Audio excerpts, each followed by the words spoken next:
A félelem legyőzése. Nyomtat. E-mail. 2017. szeptember. A félelem legyőzése. Your browser does not support HTML5 audio. Lisa René. Kedves felemelkedő család!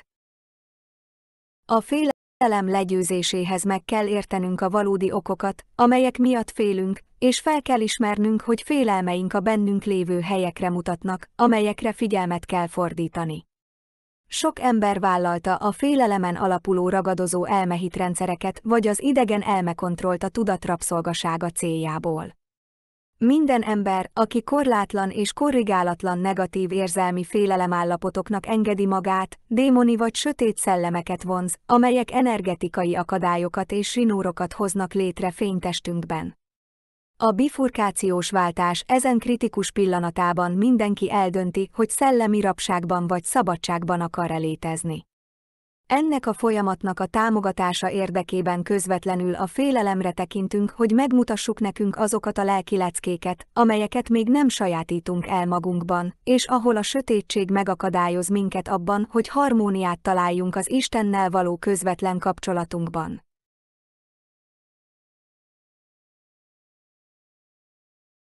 Ahogy haladunk a változó idővonalak és a kiváltó események csúcsán, sokan áttörik az amnéziás akadályokat, hogy hozzáférjenek a tudatalatti elme és a fájdalomtest sötét tartalmához, ahol a kollektív félelemprogramozást tárolták. Az emberek arra vannak kondicionálva, hogy elrejtsék félelmeiket, elkerüljék a sötétséget és azt, ahol fájdalmat éreznek, és hogy ezeket a csontokat mélyen a tudatos érzékelés falai alá temessék, hogy elfelejtsék őket. Ezek a kezeletlen helyek bennünk a rejtett sötétség, a meg nem gyógyult fájdalom és félelem áttörik a belső korlátokat, hogy teljes mértékben láthassuk a tudatos elmét. Ez a mentális és érzelmi nyomás hatalmas özöneként nyilvánulhat meg, amely nagy mértékben növeli az életünkben tapasztalt félelem és fájdalom, szorongás és szenvedés észlelését. Amikor elhomályosít minket a félelem lencséje, könnyen elborulunk, és mentálisan megbénultnak érezhetjük magunkat a félelem bombázása következtében, amely frekvenciáját az idegrendszerünkben futtatja. A lélek sötét éjszakája során sokan nem látják tisztán a tényleges oké-okozati forrást, ahonnan a félelem és a fájdalom impulzusok származnak. A most átélt dolgok nagy része nagy mértékben felerősödik a múltunkból származó rejtett félelem, eltemetett traumák és érzelmi sebek révén. Nem menekülhetünk tovább a sötétség elől, és nem bújhatunk tovább rejtett és eltemetett félelmeink elől.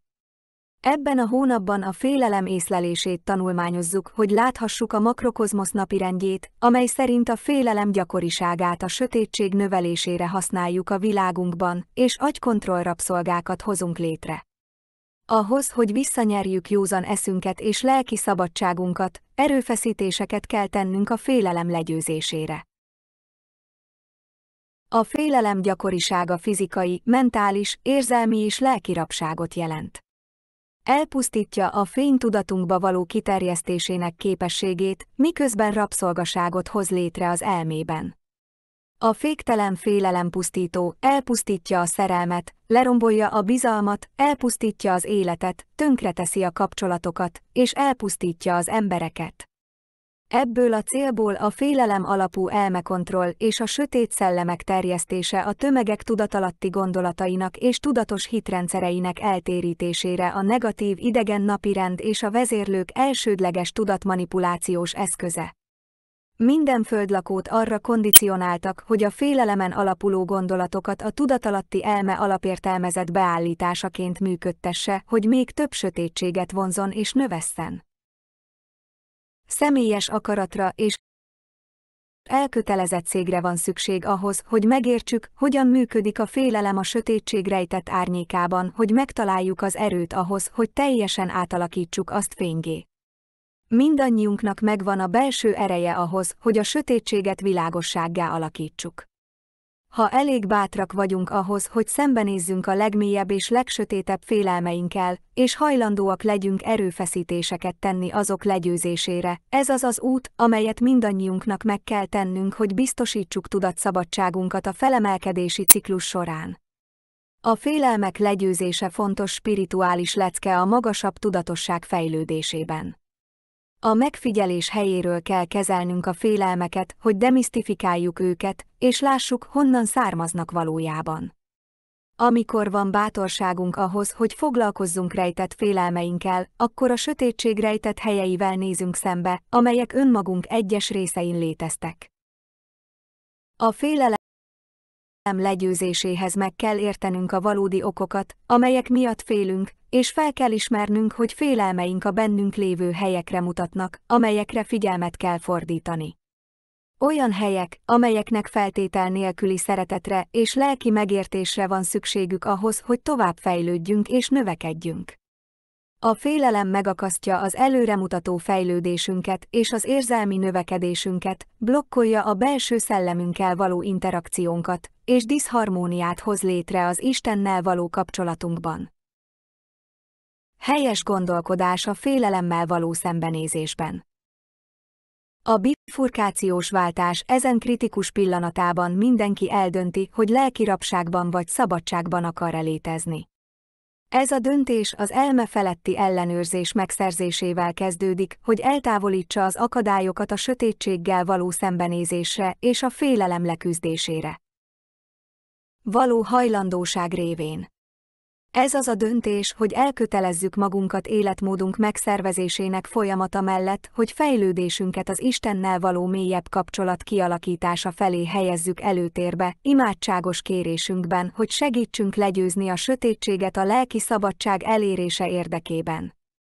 Ez azzal a szükségszerűséggel jár, hogy átprogramozzuk az elménket a helyes erőfeszítésre és a helyes gondolkodásra, és eltávolítsuk mindazt a félelemtartalmat, amely akadályozza a szellemünkkel való kapcsolatot a teljes kötődésben. A helyes gondolkodás személyes erőt ad nekünk, hogy eltávolítsuk szenvedésünk állapotát. Minden ítéletet, félelmet és értelmezést fel kell függeszteni, és amikor bekövetkeznek, nyilvántartásba veszik megfigyelésre, majd elengedik és szabadon engedik.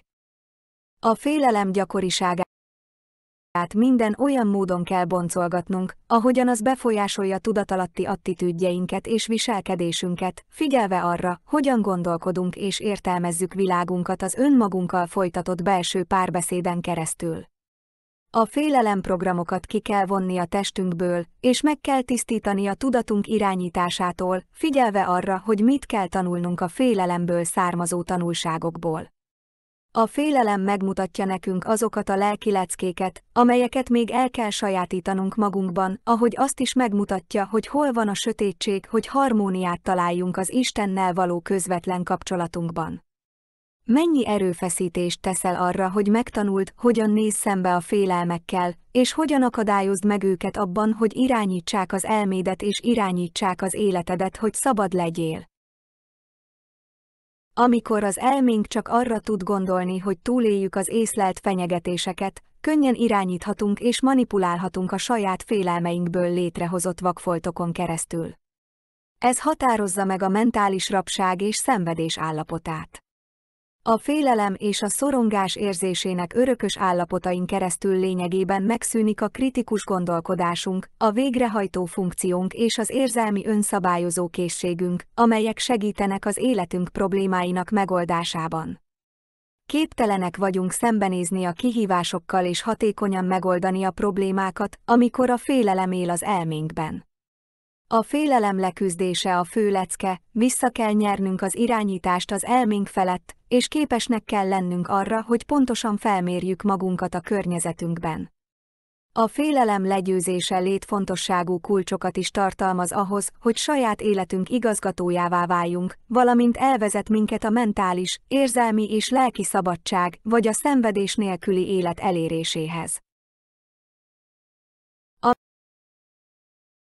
Amikor legyőzzük a félelmet, megszabadulhatunk az impulzív reakcióktól, amelyeket a mindennapi világban alkalmazott uralomalapú taktikák váltanak ki, valamint a manipulátoroktól, akik agressziót és megfélemlítést alkalmaznak annak érdekében, hogy átvegyék az irányítást mentális érzékelésünk és érzelmi reakcióink felett.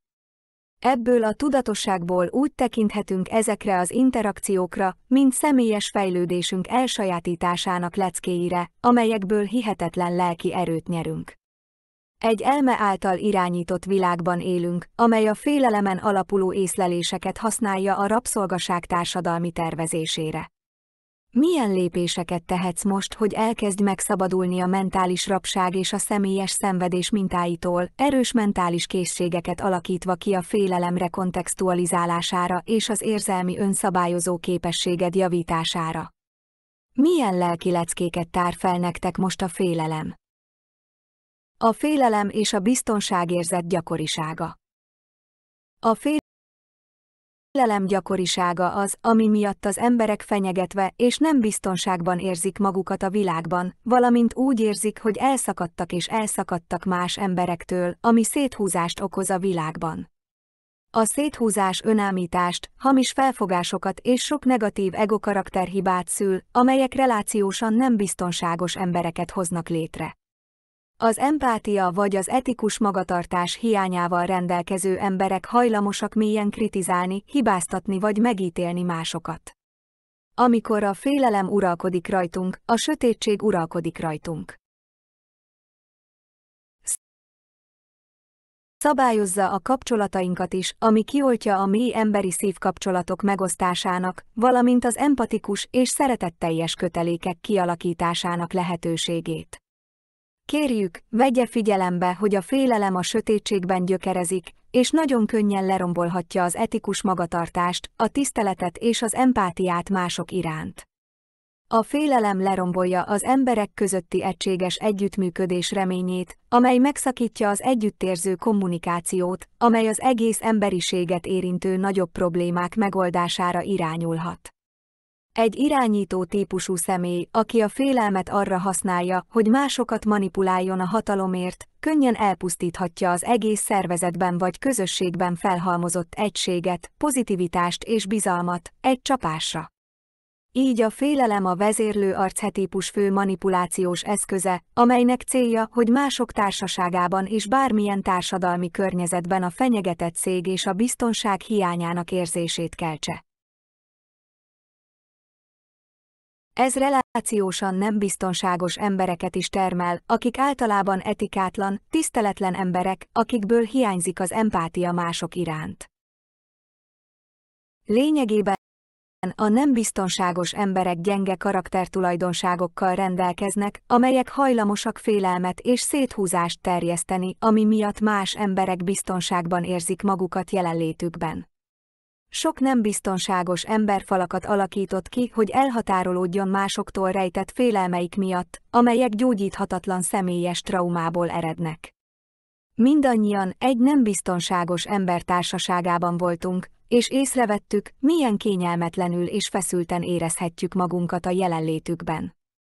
Amikor nem lehetünk hitelesek és igazak egy másik ember jelenlétében, mert attól tartunk, hogy megítélnek, üldöznek vagy megtámadnak minket, amiért felfedjük magunkat, akkor mélységesen kényelmetlenül, kimerülten és biztonságban érezzük magunkat, amikor a jelenlétében vagyunk.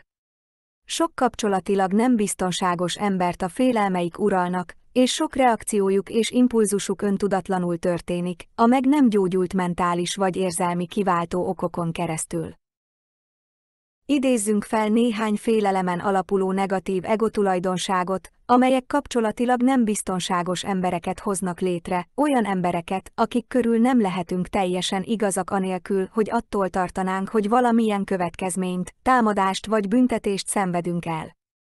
A nem biztonságos emberek lehetnek ítélkezőek, hibáztatók, manipulatívak, tisztességtelenek, narcisztikusak, érzelmileg instabilak, felelőtlenek, pletykák, gaslighterek, kontrollőrültek, hátbaszúrók, követelőzőek és felsőbbrendű attitűdökkel jogosultak. Úgy hangzik, mintha sok sötétség lenne jelen ezekben a viselkedésekben, nem igaz. Amikor olyan emberek társaságában vagyunk, akik ezeket a félelem alapú negatív égó tulajdonságokat mutatják, előfordulhat, hogy erős határokat kell létrehoznunk, és meg kell határoznunk a velük való interakció feltételeit. Bizonyos esetekben előfordulhat, hogy teljesen meg kell szakítanunk a kapcsolatot. Általában semmi pozitív nem származik abból, ha folyamatosan tápláljuk a romboló, káros vagy bántalmazó kapcsolati mintákat, amelyek nem hajlandók gyógyítani vagy fejlődni. Ott kell elültetnünk a magokat, ahol termékeny talaj van, ha azt akarjuk, hogy a kert növekedjen. És ahhoz, hogy kimozduljunk a félelem negatív polaritásából, lehet, hogy gyomokat kell húznunk, vagy el kell távolodnunk ettől a kapcsolati mintától, mint az önszeretet és az önfenntartás cselekedetétől. Ha azonban szokásosan nem érezzük magunkat biztonságban másokkal, akkor lehet, hogy demisztifikálnunk kell azokat az okokat, amelyektől félünk, és meg kell különböztetnünk a különbséget a nem biztonságos viselkedést mutató emberek és azok között, akik felelősségteljes és biztonságos viselkedést mutatnak. Ez azt is jelenti, hogy ha nem érezzük magunkat biztonságban, akkor lelki kötelességünk, hogy biztonságot építsünk magunkban azáltal, hogy belső erőt fejlesztünk ki, amely azokon a magasabb tulajdonságokon alapul, amelyek biztonságos emberré tesznek minket. Az erős lelki alap az erkölcsi jellemfejlődés sarokkövére épül, és bizalmat épít magunknak kívül és belül. A bizalom az erkölcsi magatartás következetes etikus viselkedésére épül, ahol az emberekkel egyenlő tisztelettel és kedvességgel bánnak, és következmények nélkül hagyják, hogy azok legyenek, akik. Bármennyire is nem érzed magad biztonságban másokkal, te magad is biztonságos ember vagy mások számára, hogy a közelben legyenek. Sokszor attól félünk másokban, hogy a rejtett tudattalan viselkedést nem tisztítottuk meg a saját legmélyebb énünkből. Amíg nem vagyunk hajlandóak megvizsgálni ezeket a rejtett félelmeket, könnyen kivetíthetjük vagy átadhatjuk ezeket a félelmeket más emberekre. A félelmek kivonásának alapvető iránymutatása a negatív tulajdonságok pozitív tulajdonságokkal való helyettesítésével a napi gondolatok és viselkedések nyomon követése. Megnézhetjük a GSF viselkedését, vagy egyszerűen betarthatjuk az aranyszabályt. Úgy bánj másokkal, ahogy szeretnéd, hogy bánjanak veled, és a megbecsülési cselekedetek révén önbecsülést akarsz építeni. Egy bizonyos ponton hasznos felismerni, hogy a negatív égó viselkedés jelenlegi elfogadott valóságát és a félelem gyakoriságát pszichológiai fegyverként használták a Föld emberei ellen, hogy gyengítsék őket. A félelmet mindenhol sugározzák a környezetünkben, és ez viszonylag nem biztonságos embereket hozott létre körülöttünk. A félelem gyengíti az erkölcsi jellemet, és elkábítja a mások iránti nagylelkűség, kedvesség és tolerancia magasabb rendű tulajdonságait. A végtelen ellenségek gyártása a fősodratú médiában fenntartja a folyamatos fenyegetések tömeges felfogását, amelyek több félelmet és tanult tehetetlenséget kondicionálnak az emberiség tudattalan elméjébe és fájdalomtestébe. A félelem közvetítés befúrja a személyes életünket, megfertőzi gondolatainkat, viselkedésünket és kapcsolatainkat a félelem gyakoriságával. A félelem gyakorisága olyan érzéseket és észleléseket kelt, hogy nem vagyunk biztonságosak másokkal, nem biztonságosak magunkban. Annak tudata, hogy egy olyan bolygón élünk, amely a félelem frekvenciájának tömeges sugárzása révén börtönbe került, hasznos lehet abban, hogy elválasszon minket a körülöttünk lévő emberek mainstream félelemadásaitól és félelem alapú reakcióitól. Ne vegye fel és viselje a félelem frekvenciáját a külsőben. Amikor látjuk, hogy a félelem napirendje kívülről működik, akkor bemehetünk, és átszűrhetjük azt, ami belülről származik.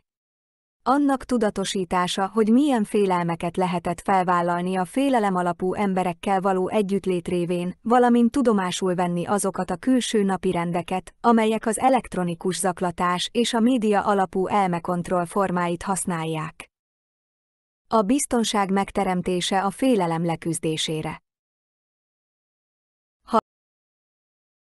el akarjuk kezdeni felismerni azokat a tulajdonságokat, amelyek meghatározzák a biztonságos embereket és a biztonságos kapcsolatokat, először meg kell értenünk, mi a biztonságos ember, és miért van szükségünk erre a fajta biztonságra a félelem leküzdéséhez.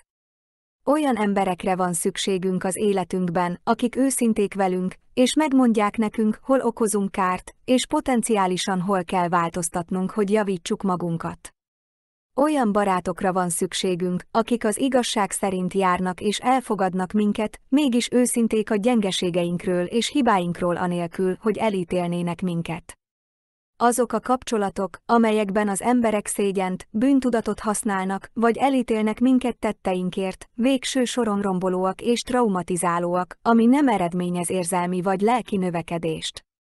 Ezek azok a nem biztonságos emberek, akik megkövetelik tőlünk, hogy mások legyünk, mint akik vagyunk, hogy elfogadják és feltételesen szeressék őket.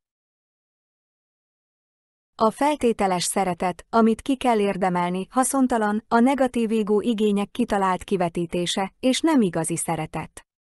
Ha még nincs körülöttünk ilyen biztonságos ember, akkor önmagunk és mások számára is azzá a személyré válhatunk.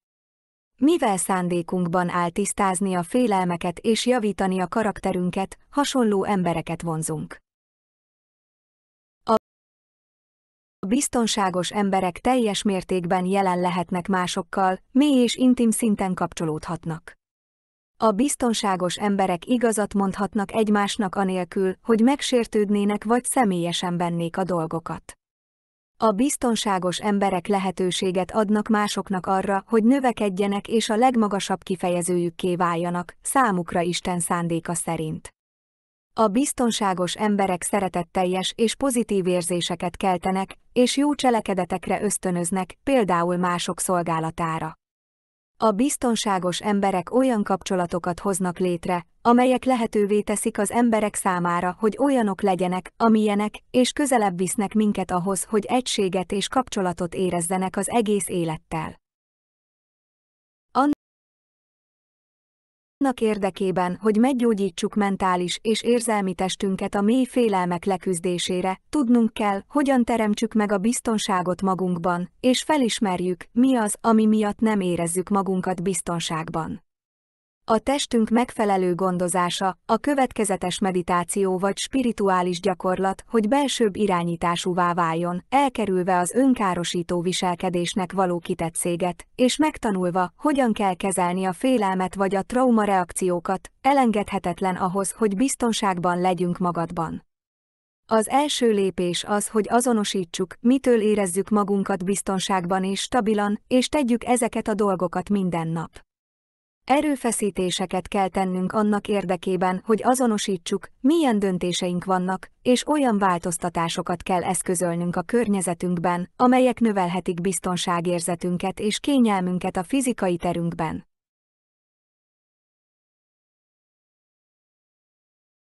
Mérje fel környezetének fizikai és érzelmi biztonságát, és ismerje fel, hogy szükség lehet arra, hogy eltávolítsa az életéből azokat az embereket vagy helyzeteket, akik romboló és káros viselkedésbe ágyazódnak, annak érdekében, hogy elvégezze a szükséges változtatásokat életmódjában. Amikor kompetensebbek vagyunk az érzelmi önszabályozásban, belső biztonságunk fokozódik, így kialakulhat a bizalom, amikor felfedezzük, hogy valóban megvannak bennünk az erőforrások ahhoz, hogy vigasztalva és biztonságban érezzük magunkat. A csalók manipulálják a félelem észlelését. A biztonságérzetünk javításának fontos része az érzelmi kompetenciánk fejlesztése, hogy felismerjük, hogy az önmagunkban és másokban lévő negatív érzelmek nagy mértékben elhomályosítják az események megkülönböztetését és értelmezését. Ha az emberek csak a félelem lencséjén keresztül látják a valóságot, akkor értelmezésük legtöbbször hamisnak tűnő bizonyítékokon alapul. A félelem az imposters manipulációs eszköze. Amikor képesek vagyunk érzelmileg önszabályozásra, a megfelelő kommunikációt nem kerüljük el a nem gyógyult félelmek révén, amelyek nem kívánt érzelmeket váltanak ki. Mindannyian megtanulhatjuk megszabadulni a félelemen alapuló gondolatoktól és érzelmektől, például a haragtól, a keserűségtől, a nehezteléstől, a megtorlástól és más romboló érzelmektől, amelyek fájdalmat okoznak. Mégis, bárhová is megyünk ezen a világon, lehetőséget kapunk arra, hogy lássuk, hogy a sötét erők folyamatosan manipulálják ugyanezeket a félelmeket másokban, hogy megszerezzék az irányítást felettük.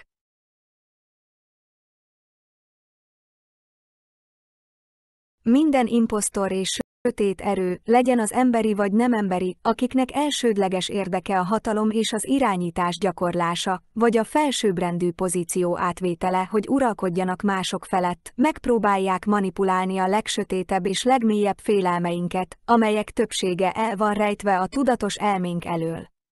Így működik a 3D-es rendszer a Földbolygón, mindaddig, amíg az irányítók kezében marad, akik szolgaságban akarják tartani az emberiséget. Sok ember tudat alatt átvette a félelemen alapuló ragadozó elme-hitrendszereket, amelyeket az idegen elmekontrollból kaptak a tudat rabszolgaságának céljából. Mindaddig, amíg hagyjuk, hogy a félelem irányítson minket, ezek a látható és nem látható sötét erők minden alkalommal félelemtaktikát fognak alkalmazni, hogy mentális érzékelésünket félelemre manipulálják, hogy rabságban és rabszolgaságban maradjunk. Ezért elengedhetetlen, hogy elvégezzük az önvizsgálati folyamatot, hogy lefúrjuk és forrásoljuk személyes félelmeinket és szorongásainkat, és megfigyeljük felszíni gondolatainkat és viselkedésünket, mert elrejtjük azt, amitől a legjobban félünk. Rejtett félelmeinket az impulzusainkon, az elmosódott dolgokon vagy az elménkben elkapott belső párbeszéden keresztül látjuk. Ami rejtve és elnyomva marad, manipulálhat minket, anélkül, hogy tudnánk, hogy a külső erők irányítanak minket. A sötét erők manipulálják rejtett félelmeink minden tartalmát, és mindannyian ki vagyunk téve ennek a sötét manipulációnak valamilyen szintjének a világban. A félelem rabsághurkai. Amikor lebontjuk a félelem megtapasztalásának fő okait az életünkben, fel kell mérnünk, hogy a negatív polaritás melyik oldalán vagyunk, és hol van a legsebezhetőbb, amit ki kell használnunk. A félelmet arra használják, hogy áldozatokat hozzanak létre, akik helyet cserélnek egymással, hogy rabsági hurkokat képezzenek ugyanazon a polaritáson belül. Az emberek félelemben élnek, azt érezve, hogy áldozatok, amikor elkövetőik is félelemben élnek, mint az áldozatok. Ez egy cserélhető rabsági hurok, amelyet nem lehet megtörni, amíg nem látja, hogy a polaritás melyik oldalára játszik. Ahhoz, hogy megtörjük a félelemen alapuló rabsághurkok körforgását, abba kell hagynunk a félelemben gyökerező negatív polaritás mintájának kijátszását, és ki kell nyújtanunk a kezünket Isten feltétel nélküli szeretetéért. Sokan, akik gyógyítatlan tudatalatti félelmekkel élnek, vacillálnak a között, hogy fenyegetve érzik magukat a félelmek miatt, majd másokra csapnak le, hogy visszanyerjék azt az érzést, hogy személyes kontrolljuk van a környezetük felett. Együtt élünk-e a tudatalatti félelmekkel és a külső fenyegetések észlelésével, hogy manipuláljuk és irányítsuk a környezetet és másokat annak érdekében, hogy nagyobb biztonságban érezzük magunkat? Gyakran tapasztalunk-e félelemérzetet és mentális bénulást mindennapi gondolatainkban és érzelmeinkben? Mikor reagálunk és használjuk a félelmet, hogy megkapjuk más emberektől vagy helyzetektől, amit akarunk? Melyek az oki-okozati események és a valódi okok, amelyek miatt félelemben vagy fenyegetve érezzük magunkat? Az első lépés annak felismerése, hogy a félelemnek hol vannak rabsághurkai az általunk végzett cserékben, amelyek valamilyen módon irányítanak minket. Ha őszinte leltárt készítünk arról, hogy a bennünk lévő helyek milyen félelmet éreznek, akkor tanulmányozhatjuk azokat az okokat, amelyek miatt érezzük ezt a félelmet, és hogyan reagálunk rá. A félelem legyőzéséhez tanulmányoznunk kell magunkat, tanúságot kell tennünk mentális gondolatainkról és érzelmi reakcióinkról más emberekre, helyekre és dolgokra. A félelem frekvenciájának negatív polaritása megegyezik a fekete energiához és a sötét szellemekhez kapcsolódó rezgéssel. Minden ember, aki korlátlan és korrigálatlan negatív érzelmi félelemállapotoknak engedi magát, vonzza a démoni vagy sötét szellemeket, és ezek a negatív szellemek energetikai akadályokat és zsinórokat hoznak létre fénytestünkben. Ez nagyban felerősítheti a káosz és a szorongás érzését a testen belül, mert stopposok lógnak. Az elmegyógyintézeti rabság szellemei. Mindannyiunknak meg kell tanulnunk, hogyan győzzük le a félelmeinket, amelyek feloldják az elménk rétegeiben meglévő sötétséget, hogy megszabadulhassunk a mentális rabságtól. Amikor már nem a félelemen alapuló hitrendszerek és reakciók irányítanak minket, akkor nem engedhetjük meg, hogy a félelem rabsági hurkai és az általuk vonzott sötét szellemek belső lakást hozzanak létre testünkben, elménkben és érzelmeinkben. Miután kitakarítottuk ezeket a belső sötét lakásokat, azok a terek, ahol sötétség volt, most fénnyel vannak tele. Ebben az állapotban kézzelfogható tapasztalata van a mentális és érzelmi szabadságnak, nincs több automatikus impulzus, amely internalizálja a félelem vagy a sötétség frekvenciáját. Tudod, hogy nem vagy az. A leggyakoribb félelemrabsági hurkok olyan helyekről gyökereznek a fájdalom testében, ahol a félelem elválasztó falakat generált. E falak mögött vannak a leggyakoribb alapvető félelmek és sötét szellemkötődések, amelyek nagy szenvedést okoznak az emberek elméjében és érzelmeiben.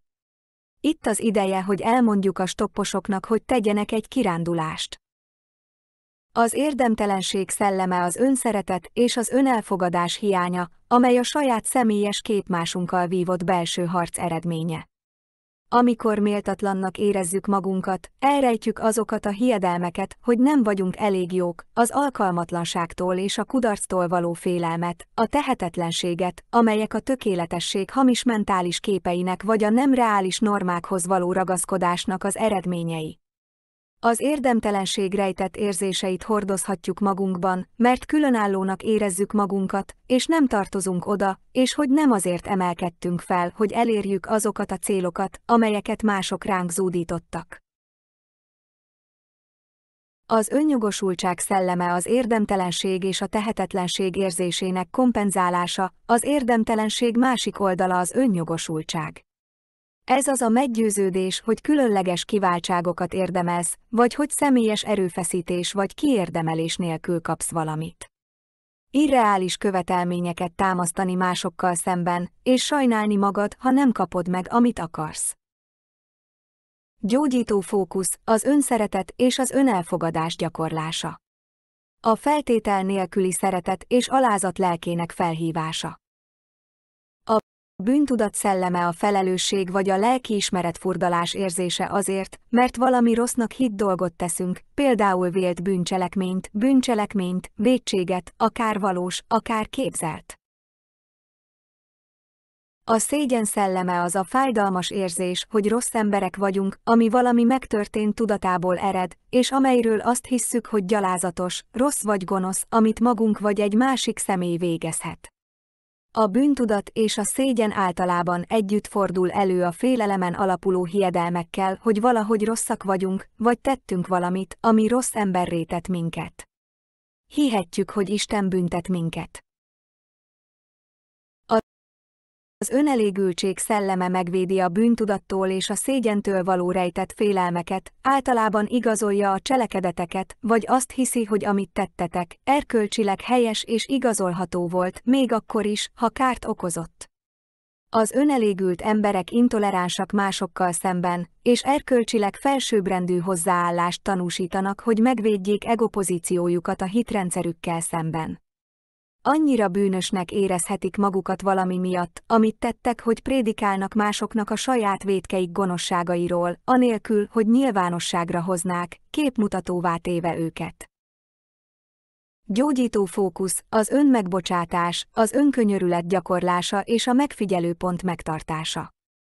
Meg kell találnunk a módját, hogy elengedjük a fájdalmas múltat, és tudnunk kell, hogy most, ebben a pillanatban, a belső erőnkre támaszkodhatunk azáltal, hogy teljes mértékben jelen vagyunk.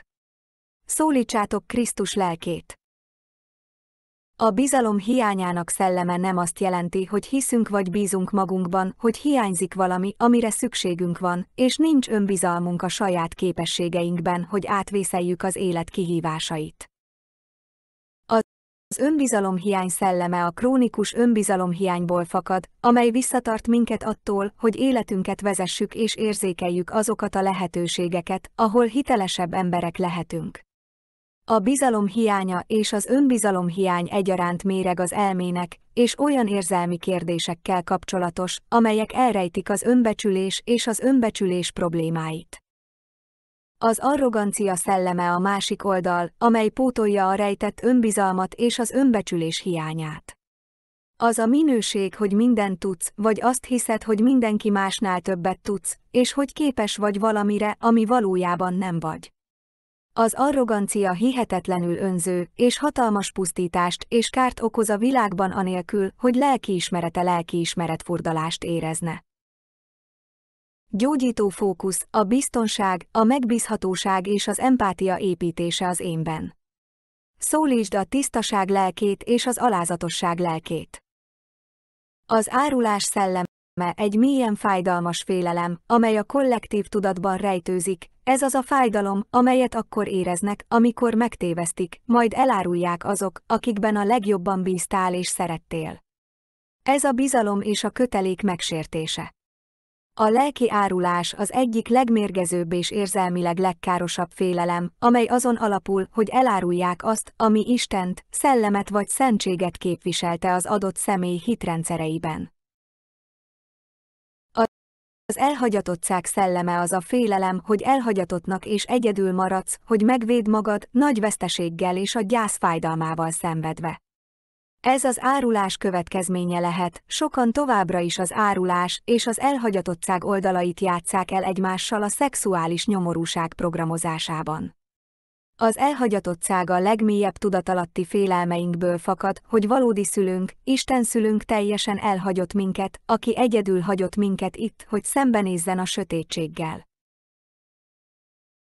A félelem szelleme az intimitásban az a védelmi mechanizmus, amely elkerüli az érzelmi közelséget és a sebezhetőséget más emberekkel az esetlegesen szükséges érzelmi igényektől való félelem és a rejtett félelmek miatt, amelyek befektetése után a kapcsolat az árulás és az elhagyás mintáivá válhat. Gyógyító fókusz, erős mag kiépítése öngondoskodással, együttérző kommunikációval az érzelmi szükségletek kéréséhez és az intim kapcsolati konfliktusok megoldásához, miközben egészséges határokat szab. Hívjátok segítségül Krisztus lelkét, valamint a feltétel nélküli szeretet és kedvesség lelkét. A harag szelleme egy erős érzelmi reakció, amely akkor fordulhat elő, amikor az emberek úgy érzik, hogy megsértették, áldozatul estek, vagy személyes határaikat átlépték, vagy veszteségeket szenvedtek. A harag általában a neheztelés és a keserűség mérgező érzéseihez vezet. A düh szelleme egy intenzív és növekvő harag, amelyben az emberek elveszítik az irányítást impulzusaik felett, és rombolóan cselekszenek. A düh és a düh kifejezése során az emberek sokszor rövid távú vagy részleges entitási tulajdonnal rendelkeznek, amelyek továbbra is táplálják az erőszakhoz vezető romboló impulzusokat. A düh a legveszélyesebb kockázat a teljes sátáni birtokláshoz.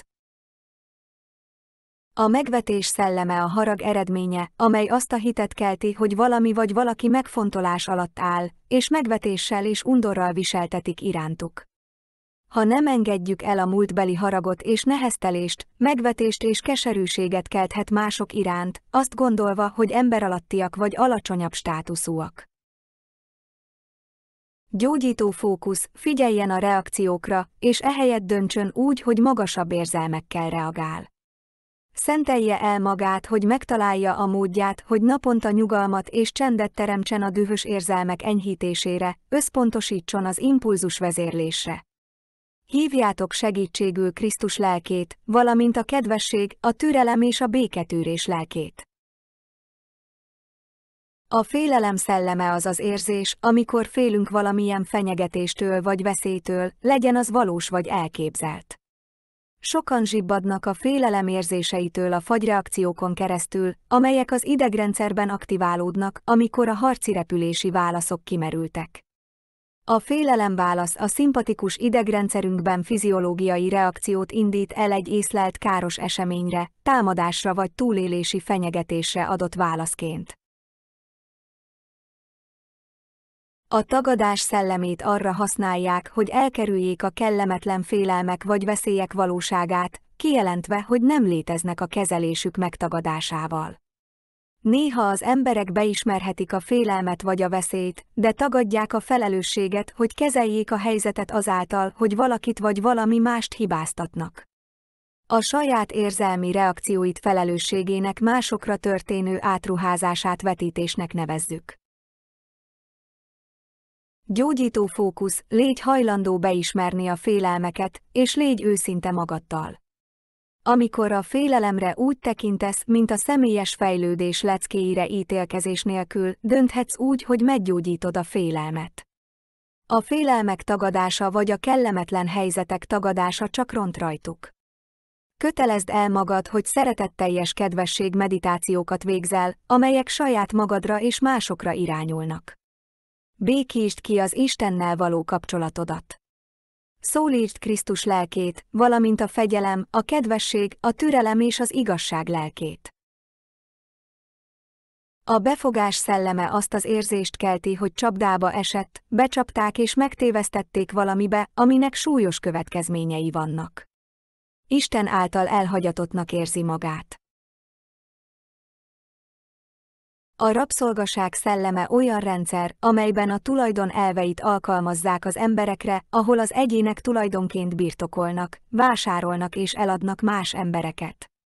Ahogy megismerjük a negatív idegen napirendet, egyértelmű, hogy kollektív tudatalattinkban és pszichénkben rejtőzik, az egész emberiség valamilyen szinten tudatában van annak, hogy nem vagyunk szabad lények a Földön, és hogy a rabszolgaság globális rendszerében élünk. Szembenézni azzal, hogy hogyan voltunk rabszolgák, és mi történt valójában az emberi történelemben, és visszaszerezni az igazságunkat, az egyetlen út ahhoz, hogy felszabadítsuk magunkat. A megtévesztés szelleme létfontosságú része a pszichológiai hadviselés elkövetésének tagadásban és becstelenségben, hogy befogják és rabszolgává tegyék. Ez az a cselekedet, amikor olyan dolgokba vetett hitet terjesztenek, amelyek nem igazak, vagy nem a teljes igazság, mint a féligazságok vagy a mulasztások. A megtévesztés magában foglalhatja az álcázást, a propagandát és a készfogást, valamint a figyelemelterelést, az álcázást vagy az elrejtést. Van önállítás is, mint a kettős cselekedetekben. Gyógyító fókusz, bátorság fejlesztése, hogy szembenézzünk a Föld bolygó jelenlegi terepével, mint a világ rabszolgaságának és szenvedésének rendszerével. Tájékozódjon az emberkereskedelemről, a szexrabszolgaságról és az emberi szenvedésre épülő katasztrófagazdaságokról. Lelki háborúban vagyunk, és meg kell találnunk a módját, hogy összeegyeztessük az Istennel való kapcsolatunkat és a belső szellemünkkel. Akkor találjuk meg az igazi szabadságot, amikor megszüntetjük az Istennel való félelmet és széthúzást, majd megtapasztalhatjuk Istent mindig velünk együtt. Hívjátok fel Krisztus lelkét, valamint az igazság és a szabadság lelkét, hogy győzzétek le azokat a területeket, ahol sötét megtévesztés lehet az életetekben. A félelem démoni házakat épít.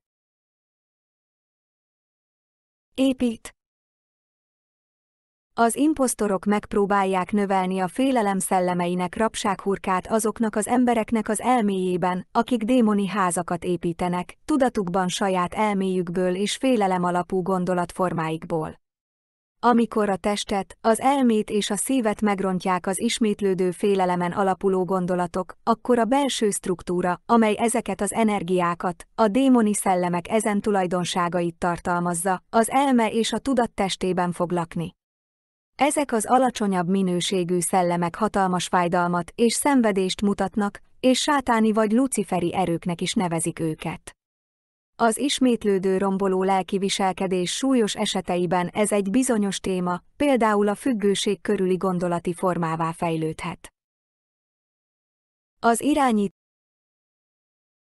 Kutatók tudják, hogy a tudat rabszolgaság rendszerének fenntartása érdekében ki kell dolgozniuk egy ellenőrzésen alapuló társadalmat, amelyben az emberek engedelmeskednek a hatalmi struktúráknak anélkül, hogy képesek lennének megkérdőjelezni a hatalmat vagy biztosítani a cselekvések elszámoltathatóságát.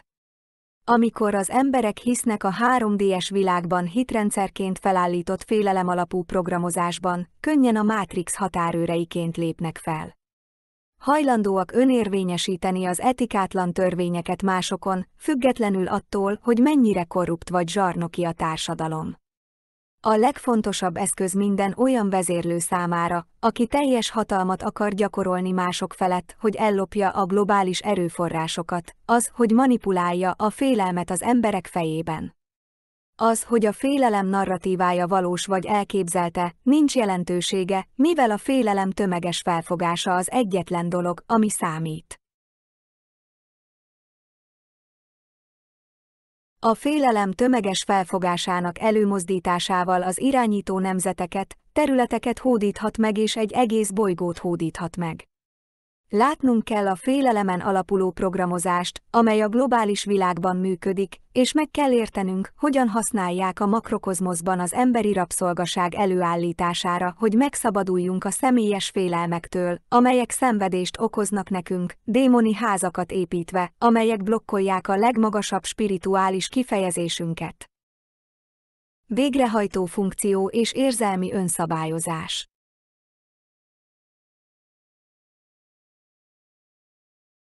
Míg az emberiség nagy része nincs tisztában azzal a sötétséggel, amely a félelemen alapuló észlelésekben létezik, amelyek irányítják a döntéseiket, megfosztja őket attól a végrehajtó funkciótól, amely ahhoz szükséges, hogy rendelkezzenek azzal a kognitív kontrollal, amely ahhoz szükséges, hogy életük minden területén hatékonyabban működjenek. Ha egy személynek nincs önfegyelme vagy ellenőrzése saját mentális folyamatai és impulzusai felett, ez rontja a független gondolkodó képességét, ami lehetővé teszi az autonómiát saját életük irányában. Ez azt jelenti, hogy az életük nem a sajátjuk, nem képesek érzelmileg önszabályozásra és a környezet értékelésére. Meggyengülnek abban a képességükben, hogy figyelemmel kísérjék gondolataikat és viselkedésüket, amelyek segítenek személyes céljaik elérésében. Amikor egy személy nem hajlandó felelősséget vállalni gondolataiért és viselkedéséért, akkor külső észleléseik és félelmeik irányítják őket, és általában más emberek vagy uralkodó erők könnyen manipulálják őket. Lényegében a következetes félelem alapú gondolatok rontják a végrehajtó funkciót és a kognitív kontrollt, ami idővel gyengíti az agyműködést és a mentális folyamatokat, és hasonló a sérülésből eredő agykárosodáshoz. Ha a félelem alapú gondolkodást nem korrigálják, az számos mentális rendellenességhez vezethet, például tanulási zavarokhoz és figyelemhiányhoz, valamint a pszichés támadás és a sötét interferencia felerősödéséhez. A tanulási zavarok akadályozzák az embereket abban, hogy viselkedésüket úgy alakítsák át, hogy élethelyzetükben különböző eredményeket érjenek el. Az információ értékelésének és megszervezésének képtelensége lehetővé teszi az ember számára, hogy pontosan értékelje környezetét és hatékonyan reagáljon rá. A félelem gyakorisága mérgező stressz, amely káros hatással van a viselkedésre, valamint az idegrendszerre és az agy kémiájára, gyengíti a frontális lebenyt és számos mentális folyamatot károsít. Fontos megérteni, hogy a félelem alapú gondolkodás erősen mérgező, és hogy a rossz gondolkodás és a negatív attitűdök az észleléseket a klasszikus tanulási zavarok gyakori tüneteivé torzítják. A félelem károsítja az agy képességét az információk fogadására és feldolgozására, rontja az észlelést és az intuíciót. Az önmagunkévá válás felé vezető növekvő útiterven fel kell fognunk a félelem lelki leckéit, amelyeket le kell győznünk. A félelem leküzdésében javíthatjuk agyműködésünket és mentális folyamatainkat, amelyek lehetővé teszik a pozitív viselkedést, amely segít abban, hogy egészséges és kiegyensúlyozott döntéseket hozzunk magunk és családunk számára.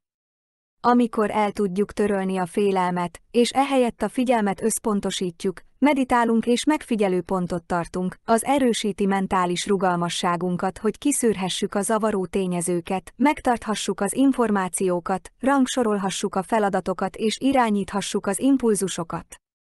Minden embernek megvan a lehetősége arra, hogy fejlessze ezeket a mentális készségeket és javítsa agyműködését azáltal, hogy támogatást kap a növekedést elősegítő környezetben.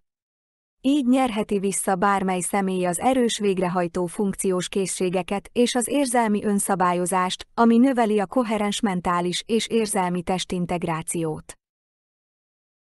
Ego megsemmisülés és halálfélelem.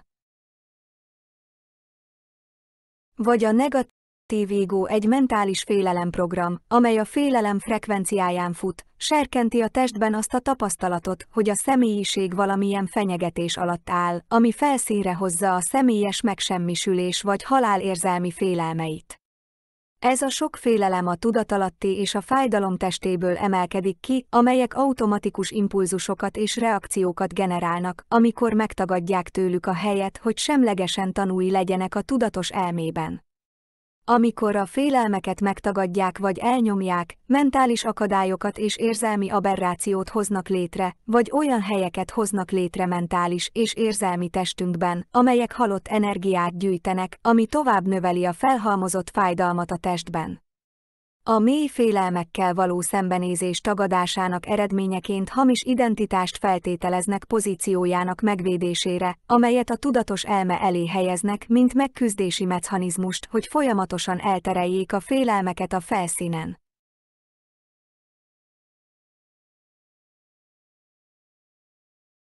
Végső soron minden félelem, amit átélünk, beépül a negatív ego programba, amelynek célja, hogy ösztönözze a tudatalatti rettegést a létezésünk elleni vélt fenyegetések miatt. Ha jobban megértjük, hogy a negatív ego félelem programozása a rabszolgaság előállítására és gyártására használt terv, akkor képesek vagyunk látni, hogy személyes félelmeink valójában a földbolygón használt mechanizmus, amely rabságban tart minket. Ha hagyjuk, hogy a félelmek eluralkodjanak rajtunk, akkor hagyjuk magunkat csapdába ejteni és rabszolgává tenni.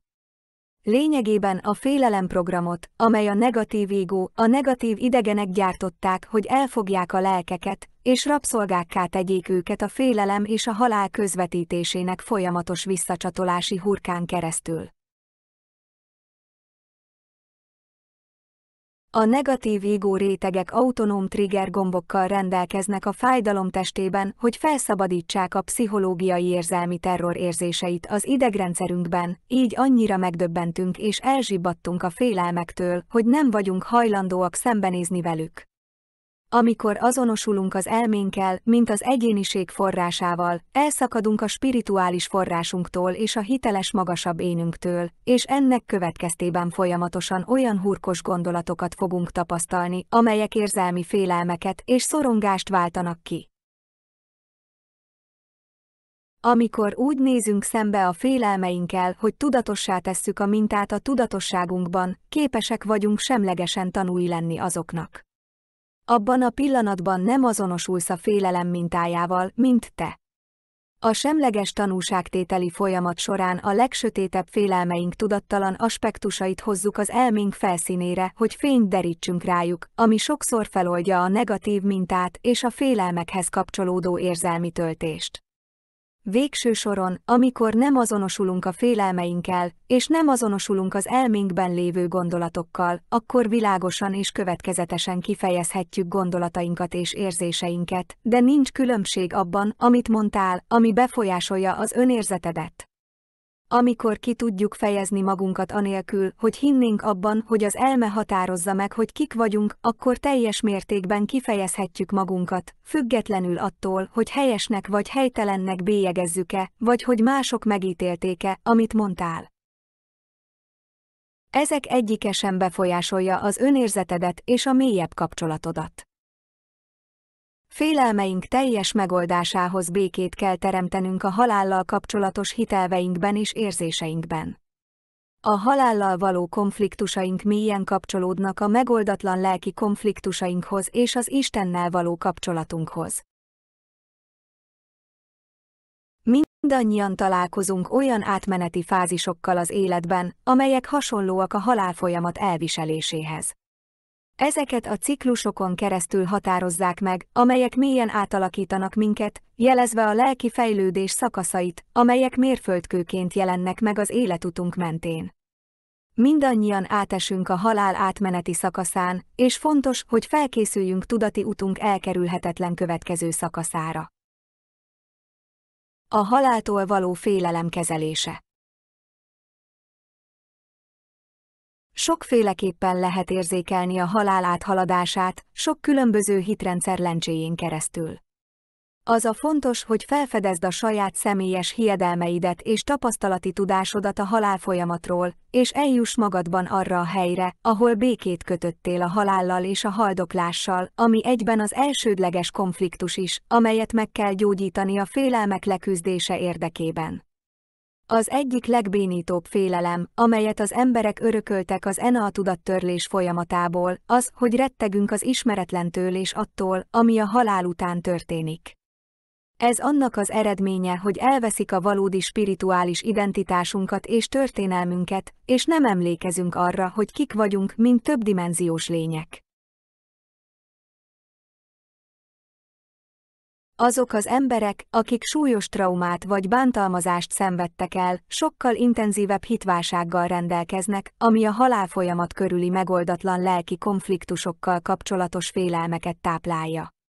Ha az elmúlt évben a belső félelmek és szorongás intenzív növekedését érezte, amely kezelhetetlenné és nyomorúságossá vált, hasznos gyakorlat lesz, ha időt tölt a halállal kapcsolatos személyes félelmek kezelésével kapcsolatos félelmek forrásának megoldásával. Amikor felkészülünk a halálfolyamatra, megértjük az égó elme halálát, és ez fontos része annak az elkötelezettségünknek, hogy fejlesszük tudatunkat a spirituális utazás során. A legtöbb ember nem gondol arra, hogy mit fog tapasztalni vagy érezni, amikor visszagondol arra, hogy mit tett a földi életével, amikor áttért a következő dimenzióba. Amikor olyan földi emberekkel kommunikáltam, akik elhaladtak a testükön, a legelterjedtebb élmény, amit találtam, a megbánás volt. Sajnálom, hogy nem tettek többet az életükkel. Sajnálom, hogy nem szerettek feltétel nélkül mindenkit. Sajnálják, hogy a félelem megakadályozta őket abban, hogy olyan fontos eseményeket érjenek el, amelyek megváltoztatták volna ütemtervüket és javították volna a jövő generációinak életét. Az élet megy tovább, miután ledobtuk a fizikai testet, és ez olyan valóságos, amilyennek most érezheti magát. Még valóságosabb, mint a földön töltött életünk. A félelem fiziológiája. Amikor megértjük, hogyan jön létre a félelem a testben, hasznos a szorongás és a félelem minták szorításának felszabadításában. Most fedezzük fel, hogyan befolyásolja a test fiziológiáját a félelem és a trauma, és hogyan használják ki ezt a sötét erők. Hardware, 3 agy és idegrendszer. Biológiánknak 3 markánsan különböző energia és információfeldolgozója van, 2 tudatos és 1 radar alatt működik. Tisztában vagyunk a gondolatainkkal és az érzelmeinkkel, de kevésbé vagyunk tisztában azzal, hogy mit csinál a túlélő agy a tudatos radarunk alatt, és hogy ez hogyan befolyásolja az érzéseinket. A túlélő agy az, amely leveszi a kezedet a tűzhelyről, mielőtt a másik 2 agy rájönne, hogy megégetted a kezedet. Hihetetlenül gyorsan reagál arra, ami a környezetünkben történik, hogy a test biztonságban legyen. Minden emberi testhez tartozik egy előre betöltött szoftverprogram, amely azt mondja, hogy életben tartjuk ezt a testet. Tehát mi folyik az alsó agyban, a tudatalatti területeken a tudatos elme radar alatt? Szoftver, túlélési programok. Az alsó agy vagy a tudatalatti elme alapvetően 3 módban működik: nyugodt, harci menekülés és fagyás. Ismét a nagyon egyszerűség kedvéért közlekedési jelzőlámpát használunk modellként. Stephen Porges, Polyvagal széri. Amikor zöldben vagyunk, nyugodtak vagyunk, szívünk és légzésünk lassú, megemészthetjük ételeinket, szundikálhatunk, élvezhetjük a szeretteinkkel való együttlétet és kapcsolódhatunk hozzájuk. Abban a pillanatban, amikor az alsó agy úgy érzi, hogy veszély van, a biológiát sárgára mozgatja. A vagus ideg leállítja a membrán alatti összes szervet, és felgyorsítja a membrán fölötti szerveket. Azonnal növeljük a rendelkezésre álló energiát, vagyis az ember feletti erőt, hogy elkerüljük a veszélyt. Ez egy csodálatos dolog, amit az emberi test a másodperc töredéke alatt képes megtenni. A testünket úgy terveztük, hogy ezt nagyon rövid ideig tegye. Nem akarunk a sárga veszélyzónájában ragadni, ahol nem tudjuk megemészteni az ételünket, nem tudunk aludni, és nem tudjuk élvezni vagy kapcsolódni a szeretteinkhez. Általában 2 oka van annak, hogy elakadunk a harci repülésben. Nem biztonságos helyzetben élünk, és a pontos értékelés az, hogy veszélyben vagyunk, vagy fenyegetve érezzük magunkat. Vagy lehet, hogy van egy megoldatlan traumánk a múltból, amit az alsó agy úgy érzi, hogy most, a jelen pillanatban történik. A vörös zónában való tartózkodás ritkább. Ez az a pont, ahol az alsó agy érzékeli, hogy a test nem fogja túlélni az élményt, és leállítja. A test mozgásképtelenné válik, hogy halottat játszon, és érzéstelenítik, hogy minimalizálják a szenvedést.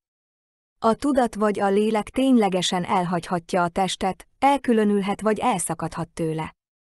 Ez ismét egy csodálatos biológiai teljesítmény, mivel ez a másodperc töredéke alatt történik. Ezt nagy hatású traumákkal, korai és krónikus bántalmazással, például sátáni rituális visszaéléssel, esera, valamint háborúban és kínzásban látjuk. A szemek üresek, a hang monoton, a test pedig élettelenül mozdulatlan, vagyis nincs izgalom, gesztikuláció vagy normális mozgás a testben. Önértékelés.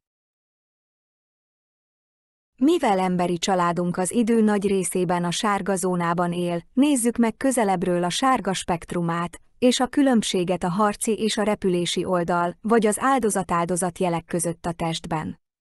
Az aktiváció növekvő szintjét vizsgáljuk, ami a rendelkezésre álló energia megnövekedett szintjét jelenti.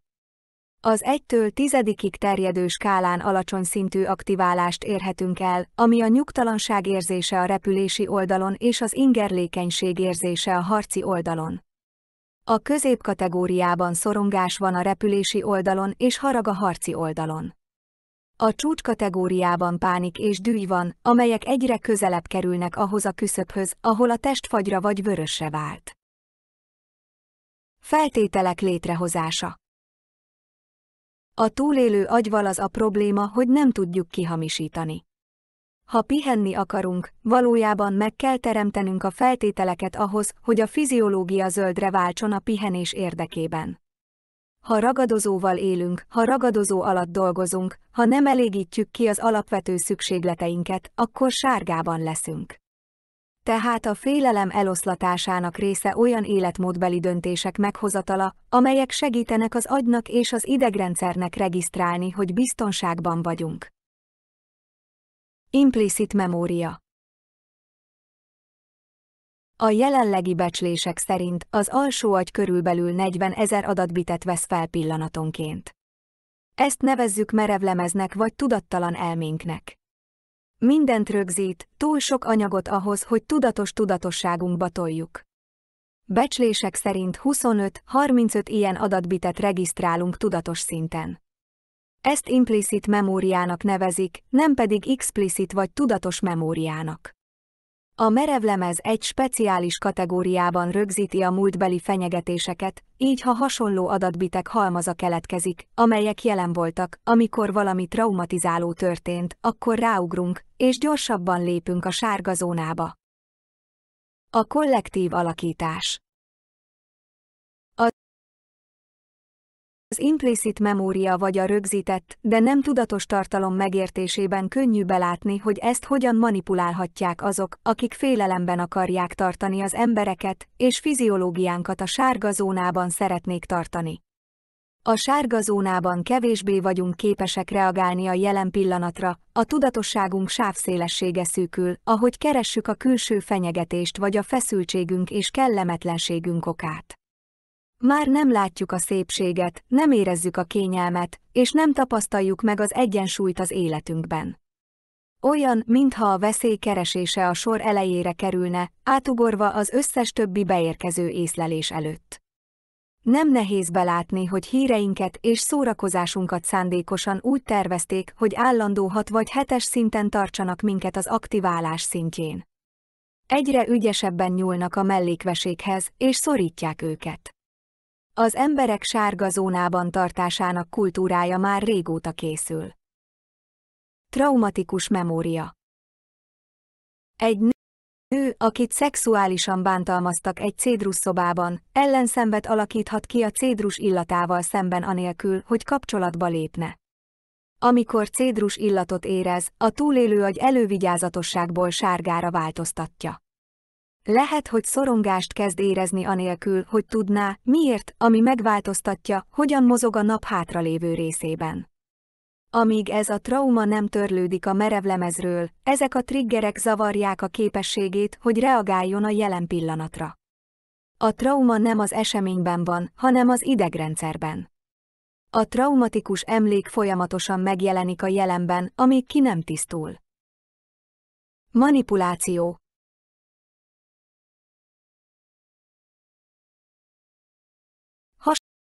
Hasonló módon az ENA megpróbálhatja aktiválni vagy használni a múltbeli személyes traumák implicit memória csomagjait. Hamis emlékeket is beágyazhatnak a merevlemezünkbe, így traumatikus válaszokat adhatunk olyan dolgokra, amelyeknek egyáltalán nem szabad kiváltaniuk minket.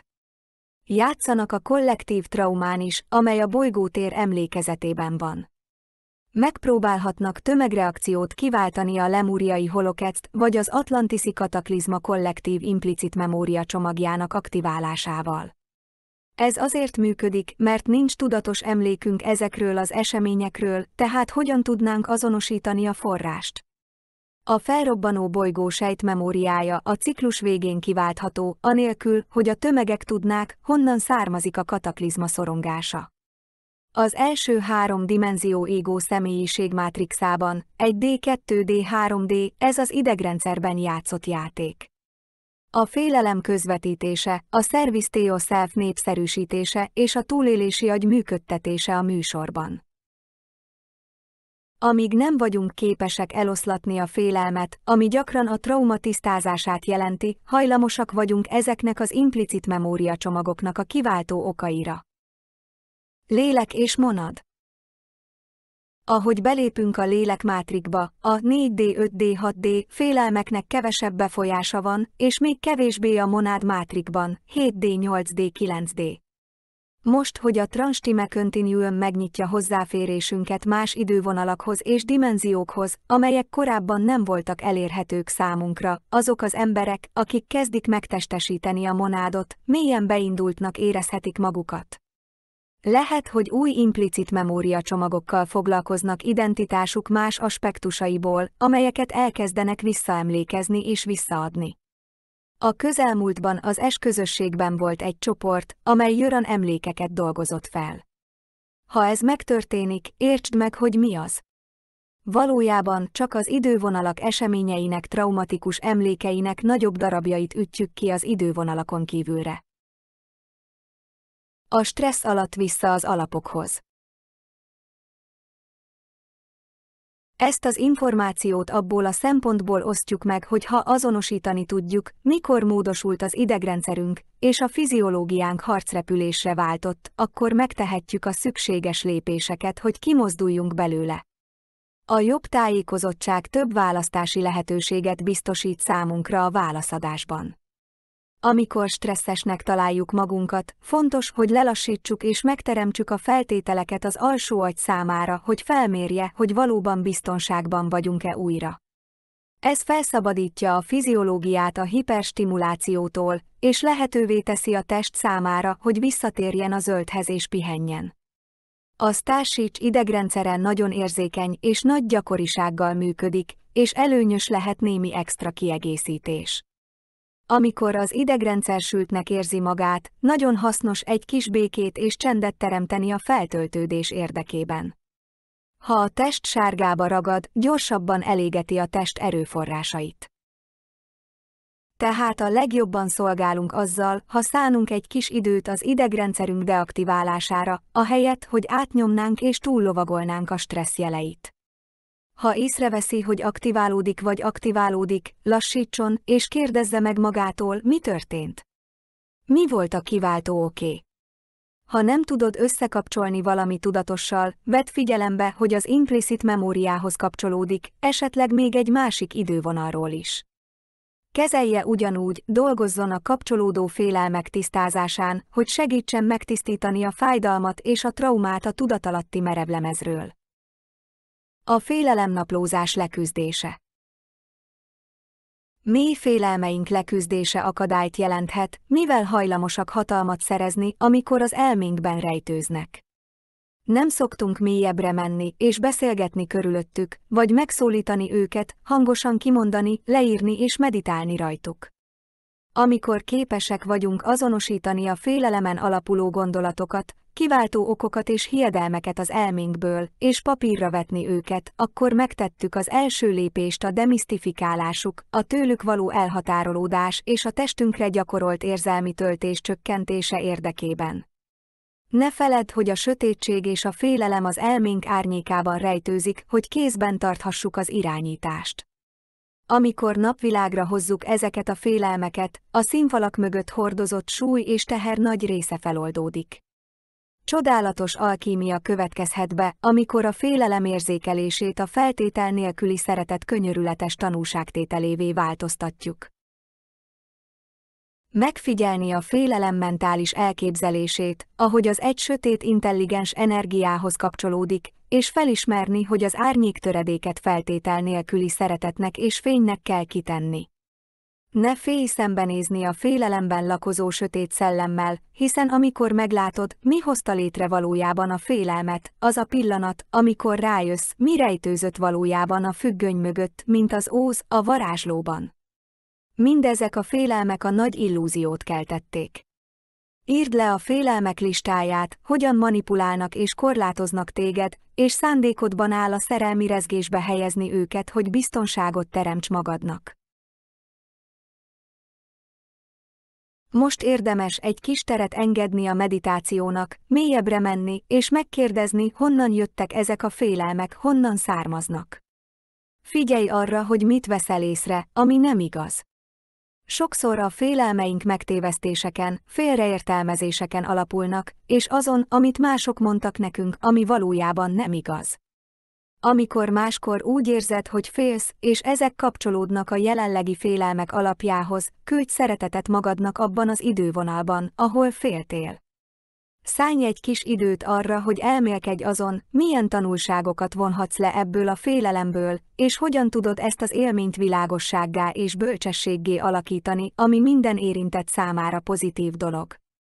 Ismerjük el, hogy mindenkinek van félelme, és a félelemnek célja van a lelki utazásunk során. Ez tartja a legfontosabb lelki leckéket végső növekedésünk és felszabadulásunk szempontjából, ha hajlandóak vagyunk elengedni.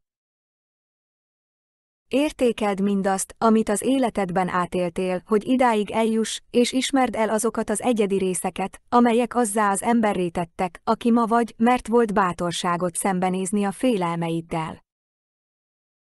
A félelmeinkkel való szembenézés és azok leküzdése mindenki számára mélyen inspiráló és támogató. Sokan élvezik a történet előnyeit, ha megtanulják, mit tettek mások azért, hogy bátorságot szerezzenek életük nagy kihívásainak és félelmeinek leküzdéséhez. Talán te is azok közé tartozol, akik megosztják inspiráló történetedet arról, hogyan néztél szembe bátran a sötétséggel, és hogyan voltál képes legyőzni a félelmeket a felemelkedő úton. Kérlek, csak azt vedd el, ami hasznos a lelki fejlődésedhez, és dobd el az összes többit. Köszönöm a bátorságotokat és a bátorságotokat, hogy igazságkeresők legyetek. Isten vagyok, szuverén, szabad. A következőig maradj az Evötár Krisztus Sophia szívet fényerejében. Kérlek, legyetek kedvesek magatokhoz és egymáshoz. GSF.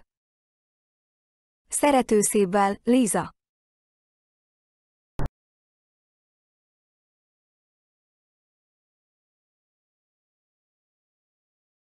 Welcome to ES Ascension News for September 2017.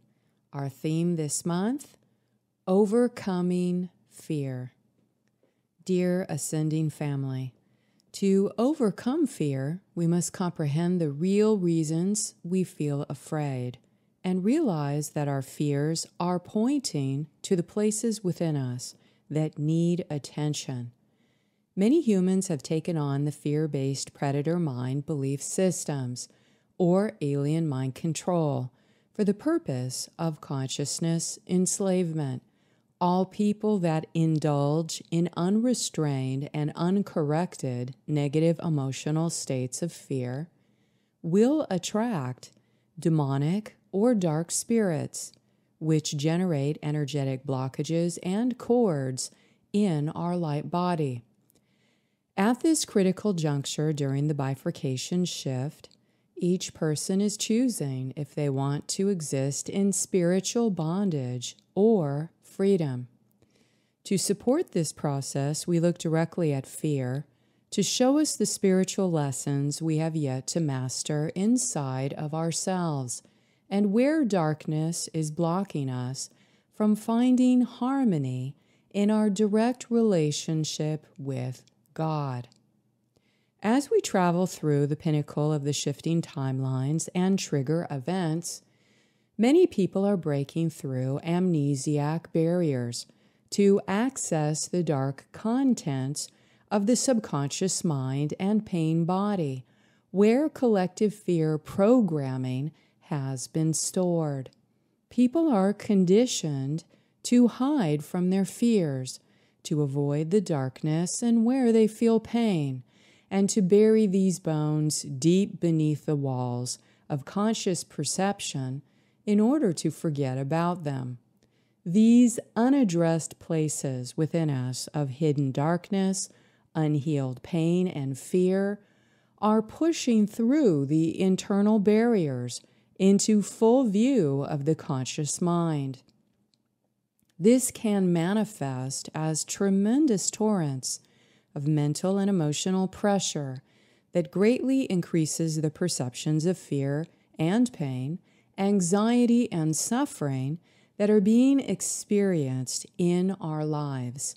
When we are clouded by the lens of fear, we are easily overwhelmed and can feel mentally paralyzed as a result of the bombardment of fear running its frequency throughout our nervous system. During the dark night of the soul, many people do not have clarity on the actual causal source of where their fear and pain impulses are coming from. Much of what is being experienced now is being greatly amplified through the hidden fear, buried trauma, and emotional wounds from our past. We cannot run away from darkness, and we cannot hide from our hidden and buried fears any longer. This month we study the perceptions of fear so that we can see the macrocosm agenda of using the frequency of fear to increase darkness in our world and create mind control slaves. To reclaim our sanity and spiritual freedom, we must make the effort to overcome fear. The frequency of fear represents physical, mental, emotional, and spiritual bondage. It destroys the capacity for expanding light into our consciousness while it produces slavery in the mind. Unrestrained fear is a destroyer. It destroys love, it destroys trust, it destroys life, it destroys relationships, and it destroys people. For this purpose, spreading fear-based mind control and dark spirits to hijack the subconscious thoughts and conscious belief systems of the masses is the primary consciousness manipulation tool of the negative alien agenda and the controllers. All Earth inhabitants have been conditioned to run fear-based thoughts as the default setting in the subconscious mind in order to attract and grow even more darkness. It takes personal will and commitment to understand how fear works in the hidden shadows of darkness in order to find the strength to fully transform it into light. All of us have the internal power to transform darkness into light. Being courageous enough to face our deepest and darkest fears and be willing to put forth the effort to overcome them is the path we all must take to secure our consciousness freedom during the ascension cycle. Overcoming fears is an important spiritual lesson in higher consciousness development. We must address fears from the place of observation in order to demystify them and see where they are actually coming from. When we have the courage to address our hidden fears, we are facing the hidden places of darkness that have existed in parts of ourselves. To overcome fear, we must comprehend the real reasons we feel afraid and realize that our fears are pointing to the places within us that need attention, places that need unconditional love and spiritual understanding in order for us to continue to evolve and grow. Fear stunts our forward progress and emotional growth. It blocks our interaction with our inner spirit, and it generates disharmony in our relationship with God. Right thinking in facing fear. At this critical juncture during the bifurcation shift, each person chooses if they want to exist in spiritual bondage or freedom. This decision begins with gaining control over the mind, to remove blockages through the willingness to face darkness and overcome fear. This is the decision to commit to the process of organizing our lifestyle, to prioritize our evolution towards developing a deeper connection with God in our prayerful request to help us overcome darkness in order to achieve spiritual freedom. This comes with the necessity of reprogramming our mind into right effort and right thinking, and to remove all that fear content which obstructs the relationship with our spirit from fully bonding. Right thinking gives us the personal power to remove the state of our suffering.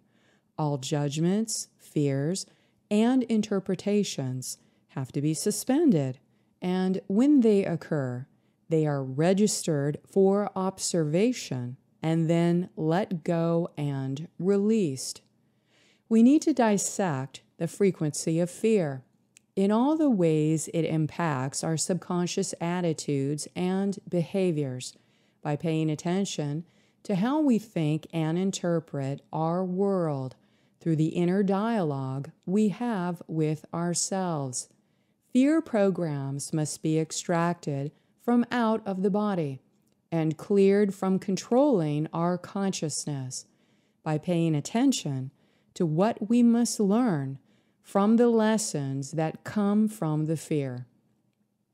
Fear shows us the spiritual lessons we have yet to master inside of ourselves, as it demonstrates where darkness is blocking us in finding harmony in our direct relationship with God.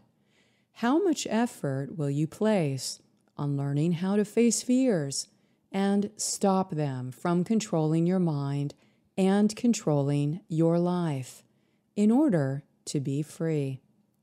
When our minds can only think about surviving perceived threats, we are easily controlled and manipulated through blind spots created from our own fears. This defines the state of mental bondage and suffering. Through perpetual states of feeling fear and anxiety, our critical thinking, executive function, and emotional self-regulation skills that help us to resolve problems in our life are essentially eliminated. We are unable to face challenges and solve problems effectively when fear lives in our mind. Overcoming fear is the main lesson. We have to regain control over our mind and be able to accurately assess ourselves in our surroundings. Overcoming fear also contains vital keys in becoming the director of our own lives, as well as leading us to achieve mental, emotional, and spiritual freedom, or a life without suffering. When we overcome fear, we can break free from impulsive reactions that are triggered from domination-based tactics used in the everyday world, and from manipulators that use aggression and intimidation in order to take control over our mental perceptions and emotional reactions. From this awareness, we can see these interactions as lessons for mastering our personal growth, which we gain incredible spiritual strength from. We live in a mind-controlled world that uses fear-based perceptions to socially engineer slavery. What steps can you take now to begin to free yourself from the patterns of mental bondage and personal suffering, forming strong mental skills for recontextualizing fear and improving your ability to emotionally self-regulate? What spiritual lessons does fear reveal to you now? Frequency of fear and feeling unsafe. The frequency of fear is what makes people feel threatened and unsafe in the world, as well as feel disconnected and separated from other people, which generates disunity in the world. Disunity breeds self-deception, false perceptions, and many negative ego character flaws that generate relationally unsafe people, people with a lack of empathy or ethical conduct that have a tendency to deeply criticize, blame, or judge others. When fear rules us, darkness rules us. It also rules our relationships, which extinguishes the possibility for sharing deep human heart connections and forming empathic and loving bonds. Please take note of how fear is rooted in darkness and can destroy ethical conduct, respect, and empathy for others very easily. Fear destroys the hope for unified cooperation to exist between people, which breaks down compassionate communication that could be directed towards problem-solving greater issues that impact all of humanity. One controller-type person that uses fear to manipulate others for power can easily destroy the accumulated unity, positivity, and trust earned in an entire organization or community in one fell swoop. Thus, fear is the main manipulation tool of the controller archetype that is designed to generate perceptions of being threatened and feeling unsafe in the company of others and in any kind of social setting. It also produces relationally unsafe people who are generally unethical, disrespectful people that lack empathy for others. Essentially, unsafe people have weak character qualities that tend to spread fear and disunity, which make other people feel unsafe while in their presence. Many unsafe people have developed walls to distance themselves from others because of their hidden fears that stem from unhealed personal trauma. All of us have been in the company of an unsafe person and noticed how uncomfortable and tense we may feel while in their presence.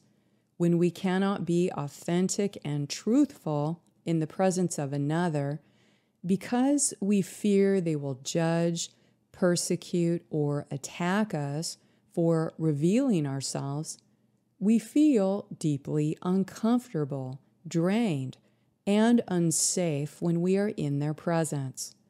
Many relationally unsafe people are ruled by their fears, and many of their reactions and impulses are made unconsciously through their unhealed mental or emotional triggers.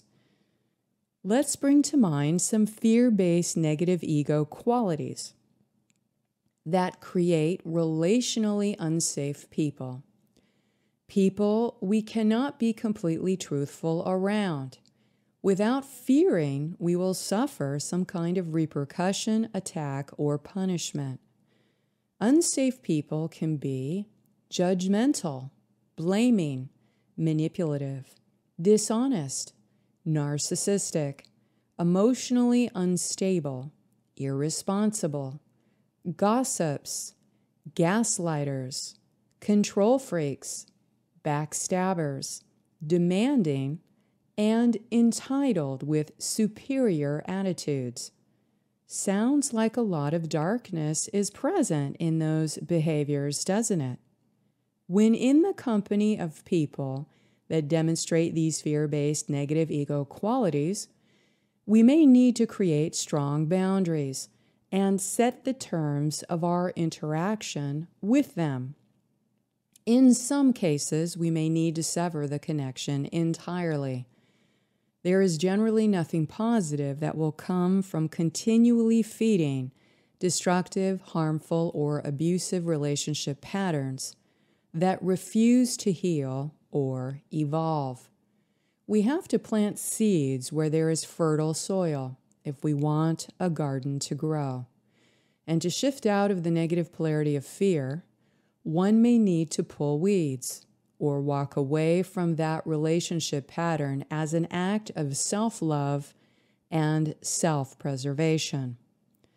However, if we habitually feel unsafe with others, it may be we need to demystify the reasons we feel afraid and discern the difference between people that demonstrate unsafe behaviors and those who demonstrate responsible and safe behaviors. This also means that if we feel unsafe, it is our spiritual duty to build safety within ourselves by developing inner strength based in the higher qualities that make us a safe person to be around. Strong spiritual foundation is built upon the cornerstone of moral character development and building trust inside and outside for ourselves. Trust is built upon the consistent ethical behaviors of moral conduct where people are treated with equal respect and kindness and allowed to be who they are without repercussion. As much as you may feel unsafe with others, are you yourself a safe person for others to be around? Many times, what we fear in others is also the hidden unconscious behavior that we have not cleared from within our own deepest selves. Until we are willing to look at these hidden fears, we can also easily project or transfer these fears onto other people. As a basic guideline for extracting fears by replacing negative qualities with positive qualities is monitoring day-to-day thoughts and behaviors. We can look to God's sovereign free behavior or simply adhere to the golden rule. Treat others as you would like to be treated and intend to build self-esteem through esteeming actions. At some point, it is helpful to realize that the current accepted reality of negative ego behaviors and the frequency of fear has been used against people of the earth as a psychological weapon to weaken them. Fear is broadcasted everywhere in our environment, and this has produced relationally unsafe people all around us. Fear weakens moral character, and it stunts the higher attributes of generosity, kindness, and tolerance for others. The manufacture of endless enemies in the mainstream media maintains the mass perception of continual threats, which condition more fears and learned helplessness into the unconscious mind and pain body of humanity. The fear broadcast drills down into our personal lives, infecting our thoughts, behaviors, and relationships with the frequency of fear. The frequency of fear produces feelings and perceptions that we are unsafe, unsafe with others, unsafe inside ourselves. Knowing that we live on a planet imprisoned through the mass broadcast of the frequency of fear can be helpful to disentangle us from the mainstream fear broadcasts and fear-based reactions of people around us. Refuse to take on and wear the frequency of fear running in the exterior. When we can see the fear agendas operating in the external, we can go within and sift through what is sourcing from within, becoming aware of what fears may have been taken on through being with fear-based people, as well as noting the outer agendas that use forms of electronic harassment and media-based mind control. Establishing safety to overcome fear. If we are to begin to recognize the qualities that define safe people and safe relationships, we need to first understand what a safe person is and why we need that kind of safety to overcome fear. We need people in our life that will be honest with us, telling us where we are creating harm and potentially where we may need to change in order to improve ourselves. We need friends that walk according to the truth and are accepting of us, yet they are honest about our weaknesses and faults without condemning us. Relationships in which people use shame, guilt, or condemn us for our actions are ultimately destructive and traumatizing, which does not produce emotional or spiritual growth. These are the unsafe people that require us to be different than who we are in order to be accepted and conditionally loved by them. Conditional love that must be earned is useless. It is a made-up projection from the negative ego demands and is not real love. If we do not have this kind of safe person around us yet, we can become that person for ourselves and others. As we intend to clear fears and improve our character, we attract similar people. Safe people can be fully present with others, connecting at deep and intimate levels. Safe people can speak truth to one another without being offended or taking things personally. Safe people give others the opportunity to grow and become their highest expression for them as God intended. Safe people create loving and positive feelings and inspire good works, such as being in service to others. Safe people create relationships that allow people to be as they are and draws us closer to feel unity and connection with all of life. In order to heal our mental and emotional body to overcome deep fears, we must know how to establish safety within ourselves and recognize what makes us feel unsafe. Taking good care of our body, having a consistent meditation or spiritual practice to become more inner-directed, avoiding exposure to self-harming behaviors, and learning how to manage fear or trauma reactions is essential to being safe within yourself. The first step is to identify what makes us feel safe and stable, and to do those things every day. We must make an effort to identify what choices we do have and make changes in our environment that can increase our sense of safety and comfort while in our physical space.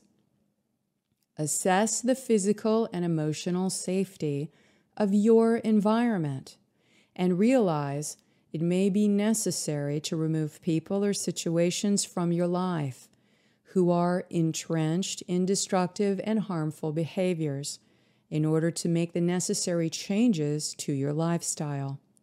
When we are more competent in emotional self-regulation, our inner safety is enhanced so that trust can be formed as we discover that we really do have the resources inside of us for feeling comforted and safe.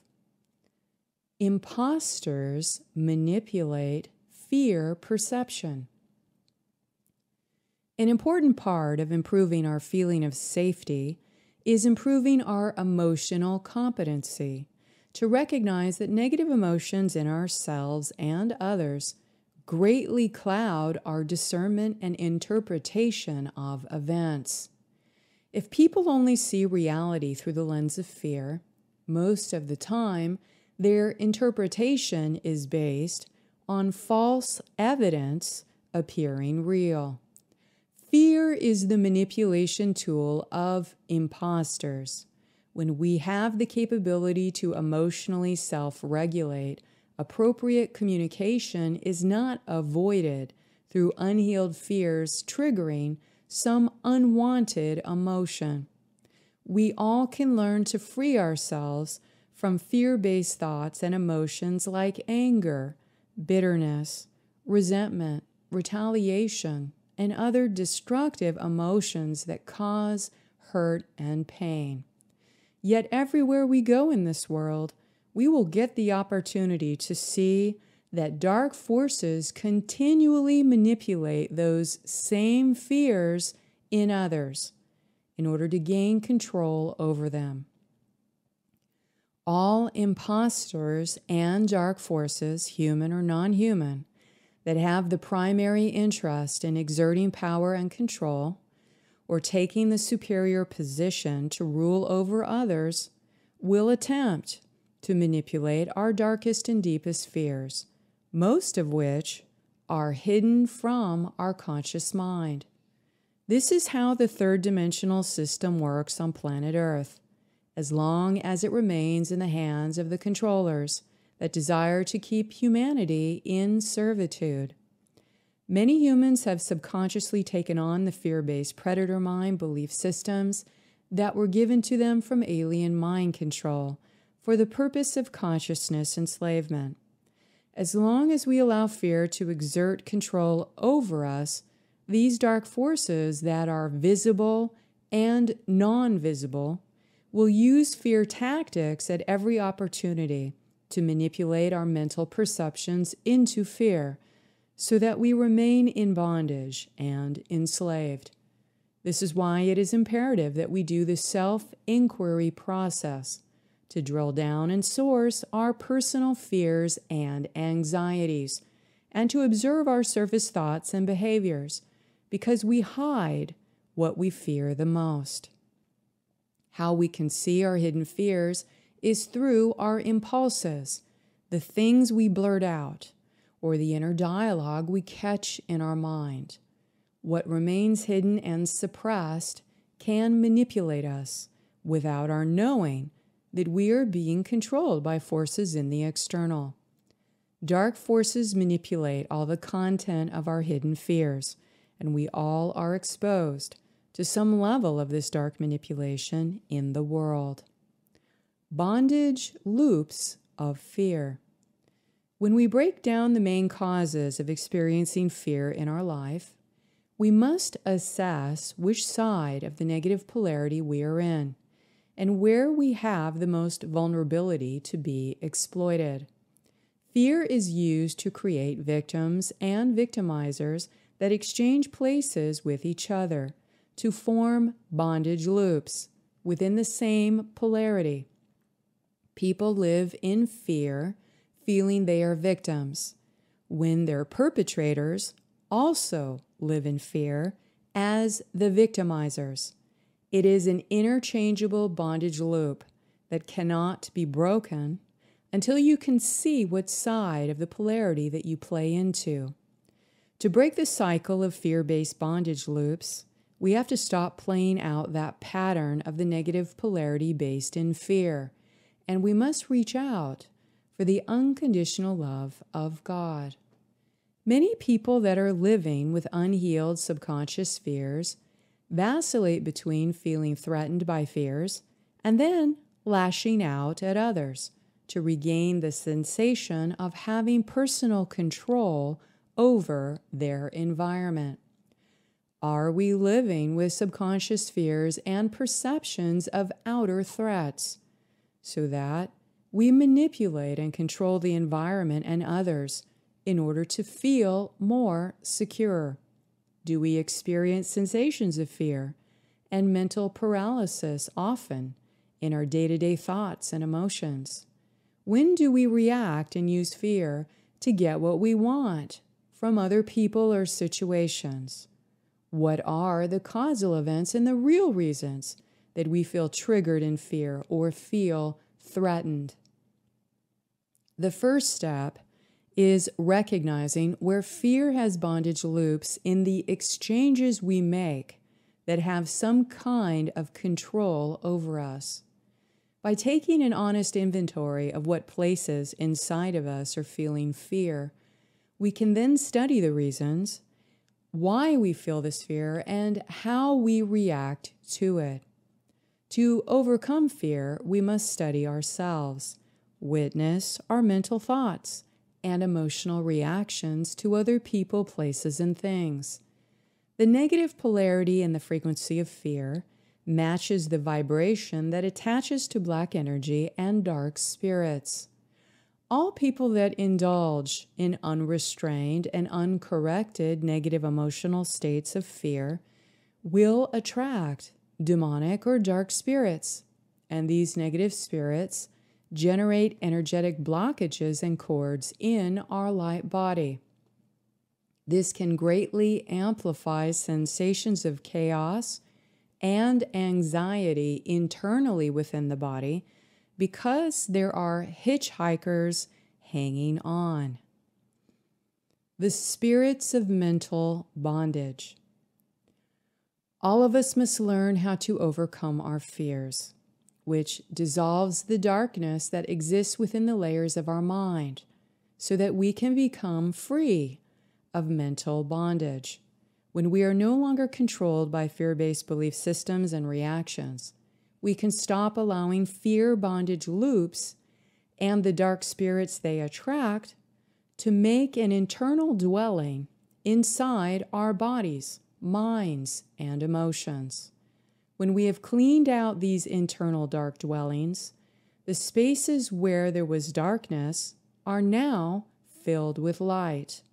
In this state, there is a tangible experience of mental and emotional freedom. There are no more automatic impulses that internalize the frequency of fear or darkness. You know that you are not that. The most common fear bondage loops take root in the pain body from places where fear generated walls of separation. Behind these walls are the most common core fears and dark spirit attachments that produce great suffering in the mind and emotions of human beings. It's time to tell the hitchhikers to take a hike. The spirit of unworthiness is a lack of self-love and self-acceptance that is the result of an internal battle with one's own personal image. When we feel unworthy, we are hiding beliefs that we are not good enough, fears of inadequacy and failure, powerlessness, which are the result of false mental images of perfection or holding to standards that are not realistic.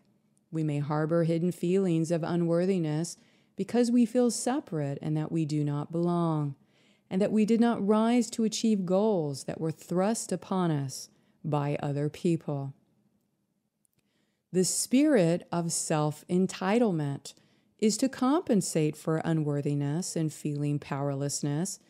The other side of unworthiness is self-entitlement. It is the belief that you deserve special privileges or to be given something without personal effort or having to earn it, imposing unrealistic demands onto others, and feeling sorry for yourself when you don't get what you want. Healing focus is practicing self-love and self-acceptance, calling upon the spirit of unconditional love and humility. The spirit of guilt is the feeling of responsibility or remorse for doing something that is believed to be bad, such as a perceived offense, crime, wrongdoing, whether it is real or imagined. The spirit of shame is the painful feeling that we are a bad person, arising from the consciousness of something that happened and that we believe is disgraceful, wrong, or evil that could have been carried out by oneself or another person. Guilt and shame usually interchange together with the fear-based beliefs that somehow we are bad, or we did something that made us a bad person. We may believe God is punishing us. The spirit of self-righteousness defends hidden fears of guilt and shame, generally justifying actions or believing that what you did was morally right and justifiable even when it generated harm. Self-righteous people are intolerant of others and take a morally superior attitude to defend their ego position in regard to their belief systems. They may feel so guilty about something they did that they preach to others about the evils of their own offenses without disclosing it, making them a hypocrite. Healing focus, practicing self-forgiveness, self-compassion, and holding the observer point. We must find ways to let go of the painful past and know that right now in this moment we can draw on our inner power by being fully present. Call upon the spirits of Christ. The spirit of lack of trust is not believing or trusting in ourselves, that we lack something that we need and lack confidence in our own abilities to make it through life's challenges. The spirit of self-doubt is from the chronic lack of confidence that holds us back from leading our life and sensing opportunities where we can be more authentic people. Lack of trust and self-doubt are both poison to the mind and related to emotional issues that hide problems with self-esteem and self-respect. The spirit of arrogance is the other side that makes up for hidden self-doubt and lack of self-esteem, the quality of being a know-it-all, or believing that you know more than everyone else and that you are capable of something that you really are not. Arrogance is incredibly selfish, and it tends to generate tremendous amounts of destruction and harm in the world without having a conscience that feels remorse. Healing focus building safety, trustworthiness, and empathy within the self. Call upon the spirit of purity and the spirit of humility. The spirit of betrayal is a deeply painful fear hidden in the collective consciousness. It is the pain felt when being deceived and then betrayed by those you trusted and loved the most. It is a violation of trust and bond. Spiritual betrayal is one of the most toxic and emotionally damaging fears, based on being betrayed by that which had represented God, Spirit, or holiness in the belief systems of that person. The spirit of abandonment is the fear of being deserted and left alone to fend for yourself, suffering with a great loss and the pain of grieving. It can be the consequence of betrayal. Many people continue to play out sides of betrayal and abandonment with each other in the sexual misery programming. Abandonment stems from our deepest subconscious fears that we have been totally abandoned by our real parent, our God parent, who left us here alone to face the darkness. The spirit of fear in intimacy is the defense mechanism that avoids emotional closeness and vulnerability with other people as a result of the fear of emotional demands that may be required and the hidden fears that, once invested, the relationship may cycle into patterns of betrayal and abandonment. Healing focus, building a strong core with self-care, compassionate communication for requesting emotional needs and resolving intimate relationship conflicts while setting healthy boundaries. Call upon the spirits of Christ and the spirit of unconditional love and kindness. The spirit of anger is a strong emotional reaction that may occur when people feel violated, victimized, or their personal boundaries have been crossed, or they suffered losses. Anger commonly leads to toxic feelings of resentment and bitterness. The spirit of rage is an intense and growing anger in which people lose control over their impulses and act out destructively. Many times in expressing anger and rage, people have short-term or partial entity possessions that continue to feed the destructive impulses that lead to violence. Rage is the most dangerous risk for full satanic possession. The spirit of contempt is the result of anger that forms the belief that something or someone is beneath consideration and having disdain and disgust for them. Not letting go of past anger and resentments can breed contempt and bitterness towards others, believing they are subhuman or of lower status. Healing focus, pay attention to reactions and instead make the choice to respond with higher emotion.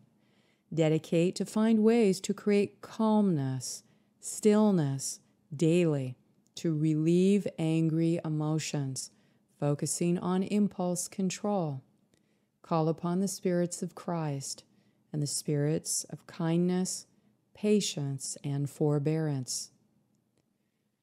The spirit of fear is the feeling of being afraid of some kind of threat or danger, real or imagined. Many people are numb from feelings of fear through freeze reactions, which is activated in the nervous system when fight-flight responses are exhausted. The fear response in our sympathetic nervous system initiates a physiological reaction in response to a perceived harmful event, attack, or threat to survival. The spirit of denial is used to escape the reality of unpleasant fears or dangers by stating they do not exist through the refusal to address them. Sometimes people may admit to the fear or danger but deny the responsibility to deal with the situation by blaming someone or something else. Transferring responsibility of your own emotional reactions to others is referred to as projection. Healing focus. Be willing to admit fears and be honest with yourself. When you see the fear as lessons for personal growth without judgment, you can choose to heal the fear. Denial of fears or denying unpleasant situations will only make them worse. Commit to practice loving kindness meditations directed to yourself and others. Reconcile your relationship with God. Call upon the spirits of Christ and the spirits of discipline, kindness, patience, and truth. The spirit of entrapment is to feel a sense of being caught in a trap, being tricked and deceived into something that has grave consequences, feeling abandoned by God. The spirit of enslavement is a system in which principles of property are applied to people, where individuals own, buy, and sell other humans as a form of property. We learn about the negative alien agenda, and it is clear that hidden in our collective subconscious and psyche, all of humanity is aware at some level we are not free beings on the earth, and that we live in a global system of slavery. Facing how we were enslaved and what really has happened in human history, and reclaiming our truth is the only path to liberate ourselves. The spirit of deception is a vital part of perpetrating psychological warfare in denial and dishonesty to entrap and enslave. It is the act of propagating beliefs in things that are not true, or not the whole truth, as in half-truths or omission. Deception can involve disguise, propaganda, and sleight of hand, as well as distraction, camouflage, or concealment. There is also self-deception, as in actions that are duplicitous. Healing focus.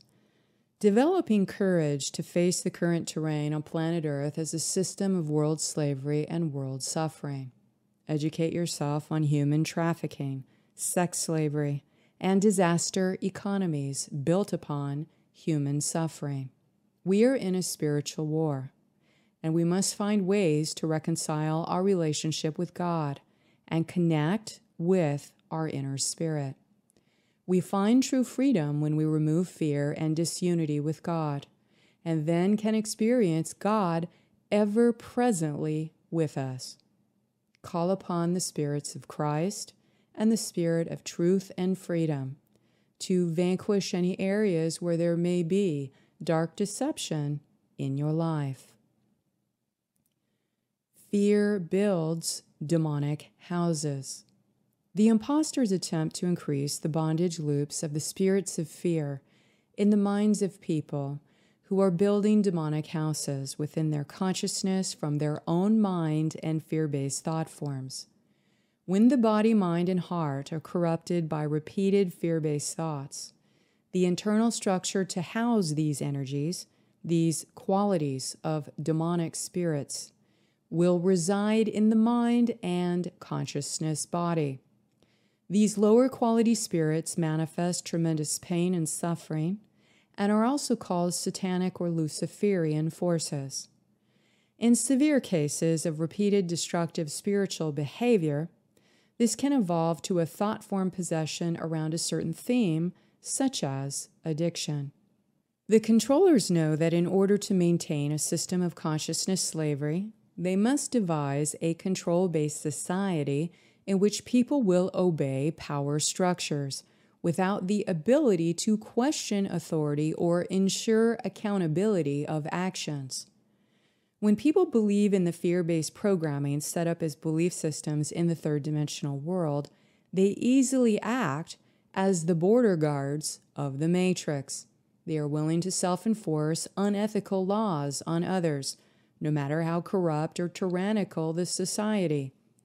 The most important tool for any controller being that desires to have total power over others in order to steal global resources is to manipulate fear in the minds of people. Whether that narrative of fear is real or imagined is of no consequence, as the mass perception of fear is the only thing that matters. Through the promotion of mass perception of fear, a controller may conquer nations, conquer territories, and conquer an entire planet. We must see the fear-based programming operating in the global scape and understand how it is used in the macrocosm for producing human slavery in order to free ourselves of the personal fears that make us suffer, building demonic houses that block our highest expression. Executive function and emotional self-regulation.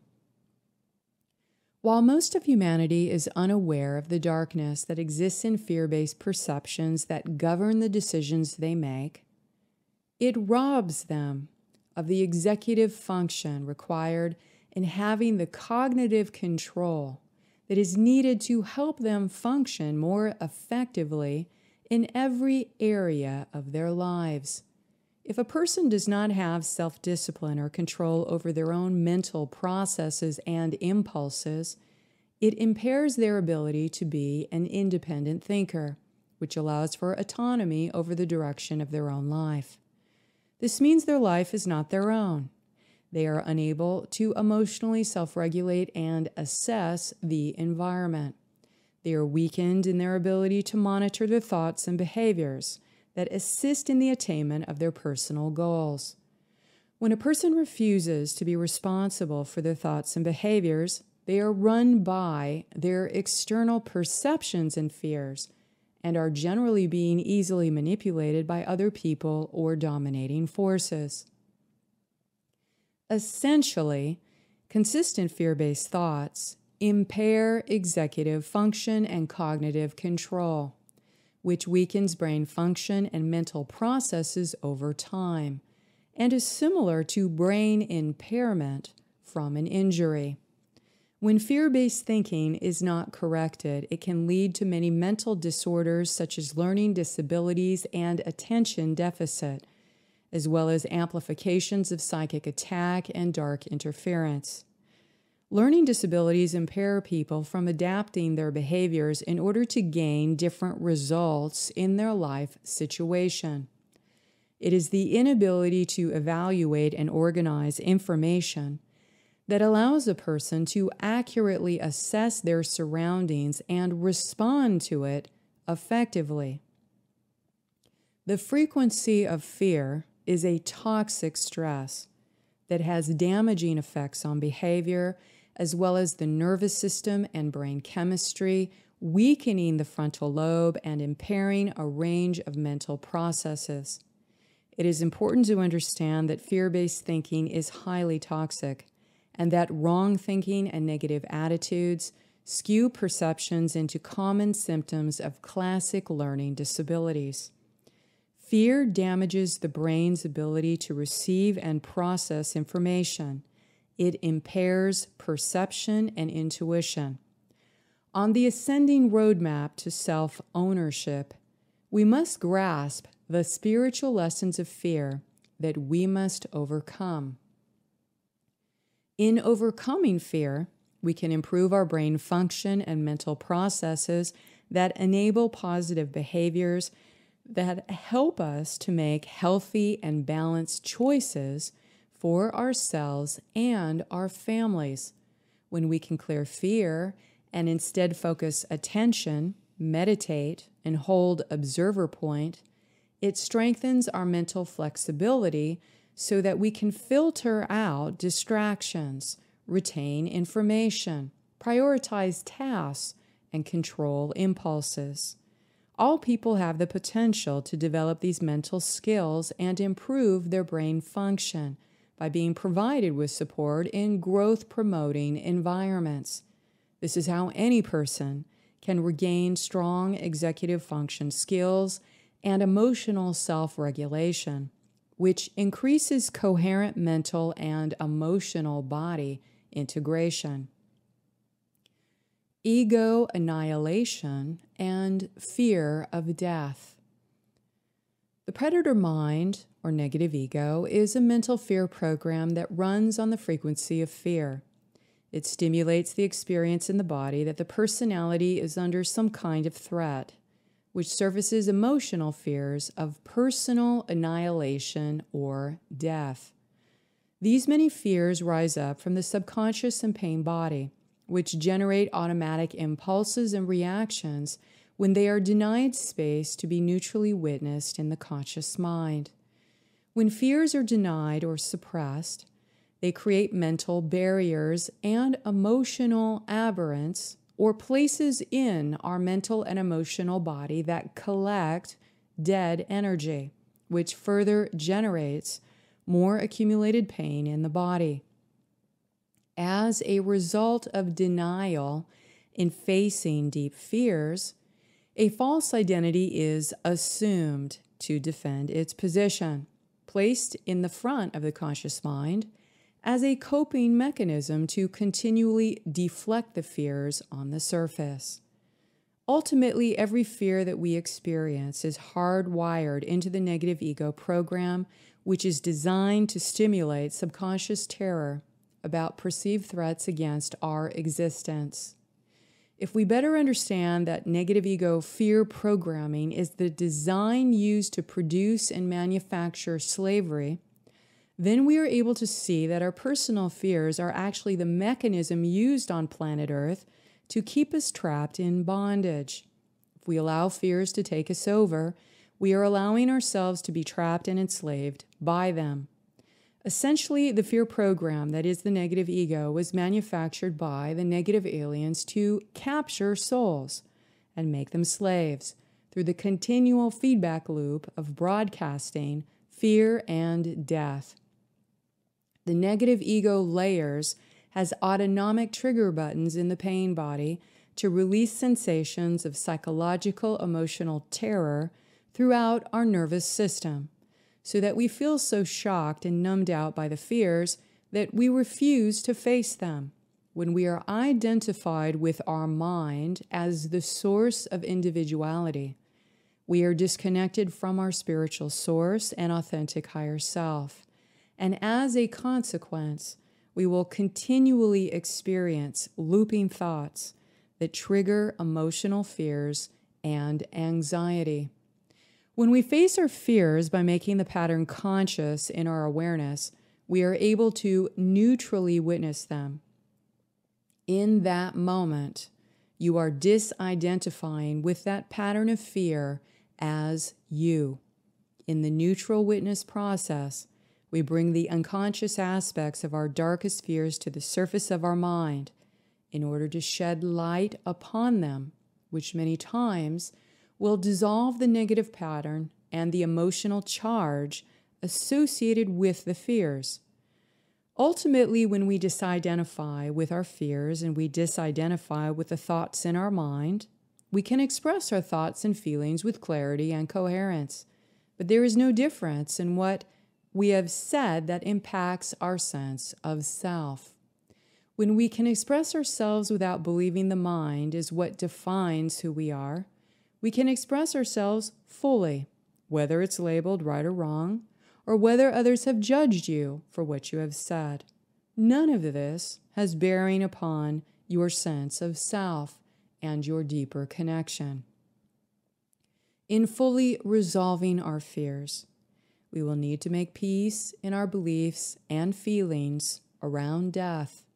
The conflicts we have with death are deeply connected to our unresolved spiritual conflicts and our relationship with God.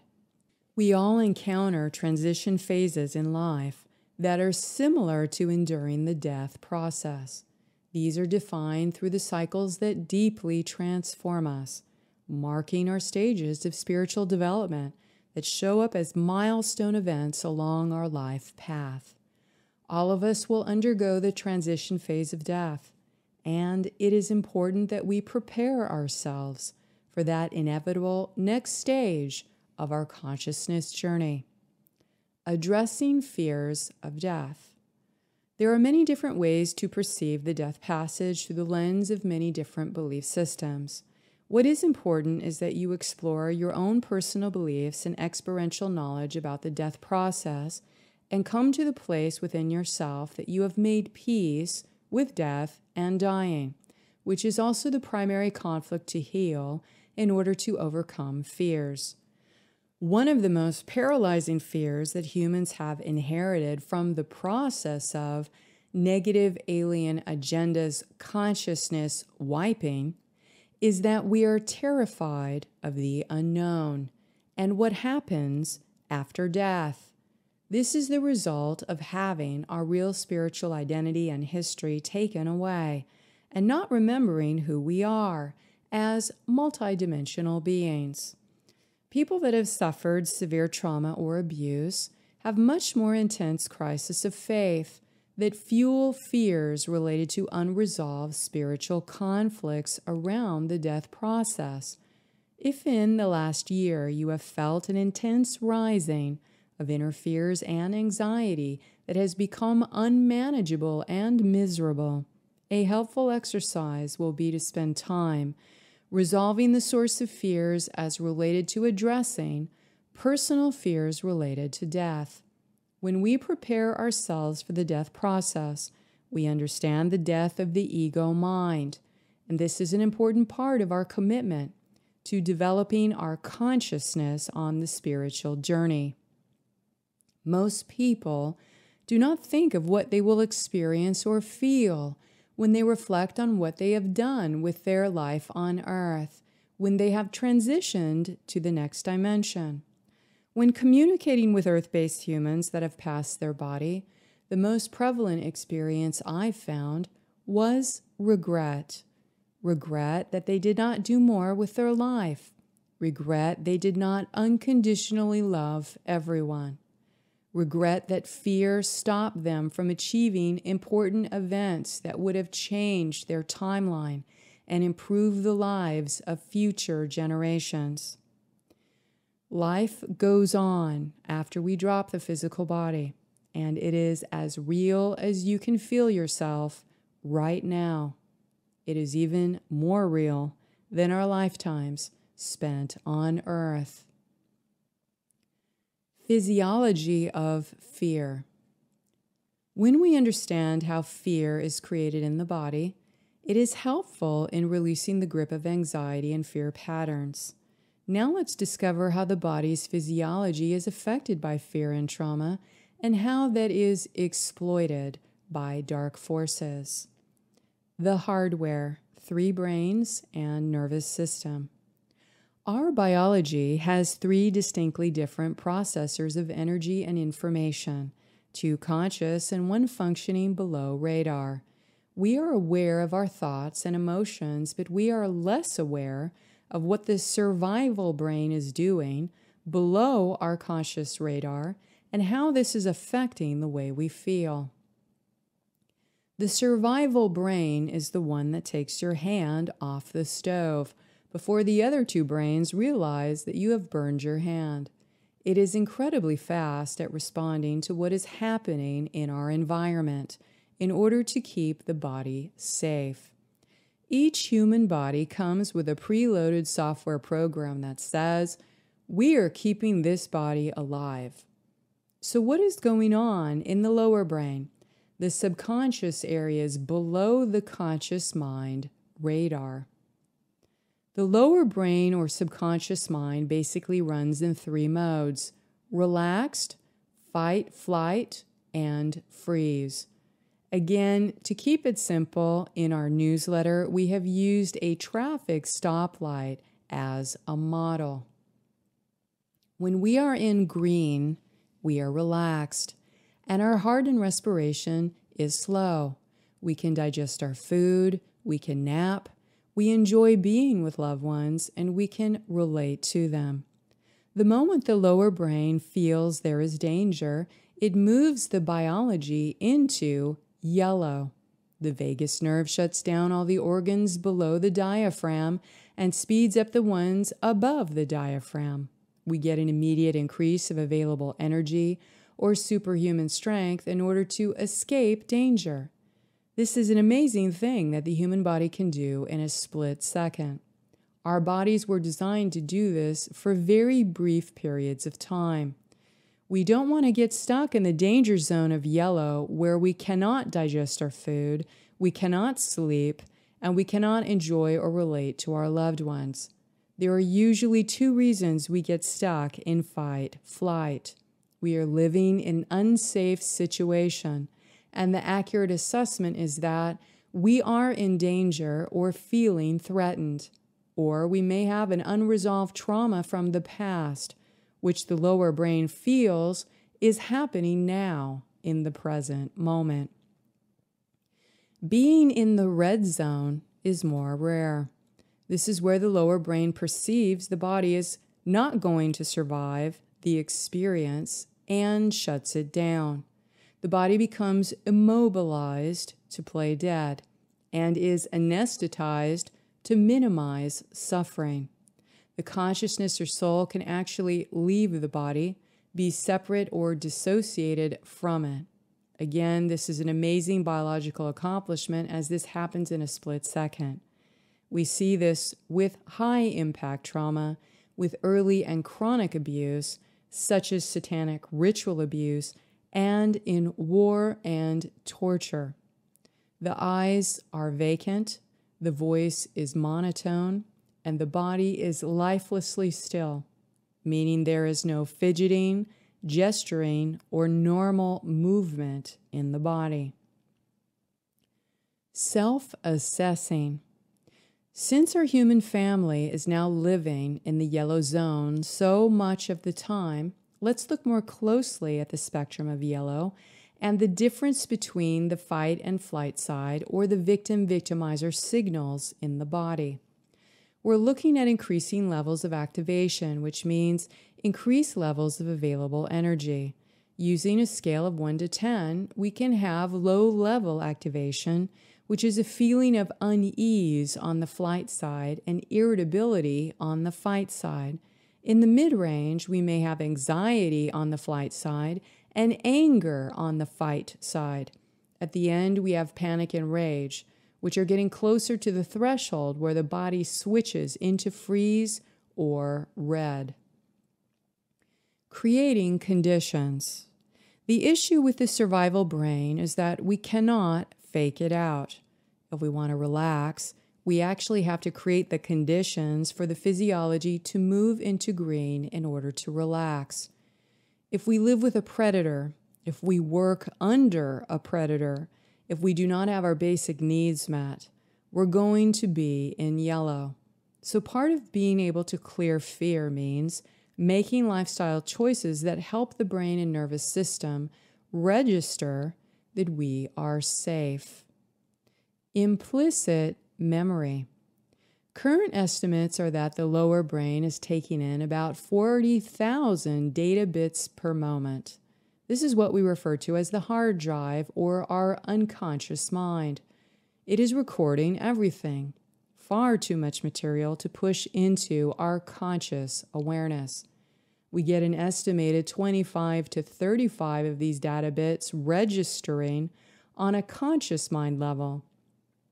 This is called implicit memory rather than explicit or conscious memory.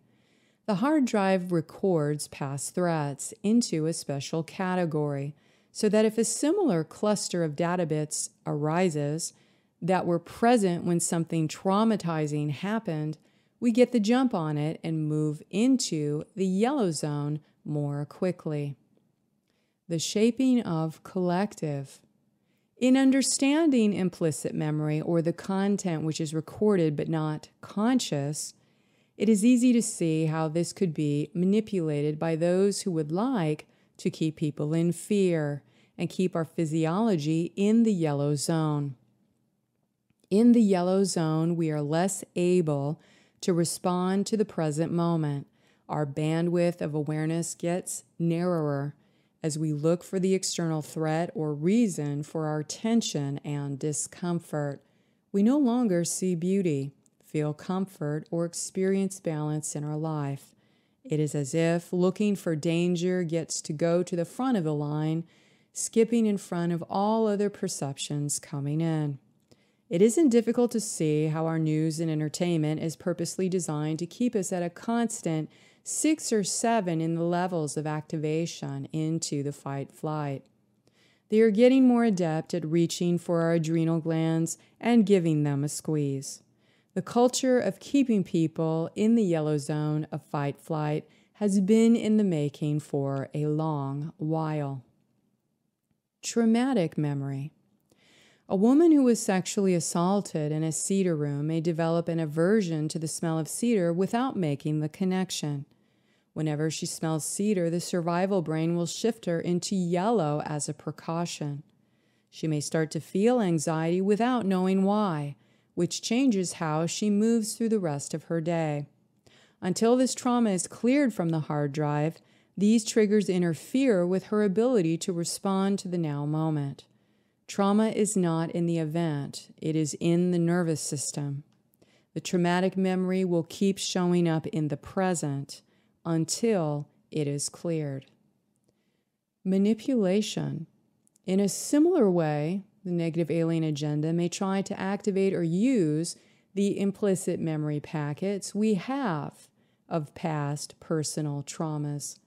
They may also embed false memories in our hard drive so that we have traumatic responses to things that should not trigger us at all. They also play on collective trauma that is in the planetary field memory. They may try to trigger a mass reaction by activating a collective implicit memory packet of the Lemurian Holocaust or Atlantean Cataclysm. This works because we have no conscious memory of those events. So how could we possibly identify the source? The cellular memory of an exploding planet can be elicited at the end of the cycle without the masses knowing where their anxiety of cataclysm is coming from. In the ego personality matrix of the first 3 dimensions, this is the game being played in the nervous system. Broadcasting fear, promoting service to self, and keeping the survival brain running the show. Until we are able to clear fear, which often means clearing trauma, we are susceptible to triggers from these implicit memory packets. As we move into the soul matrix, fears have less influence, and even less in the monadic matrix.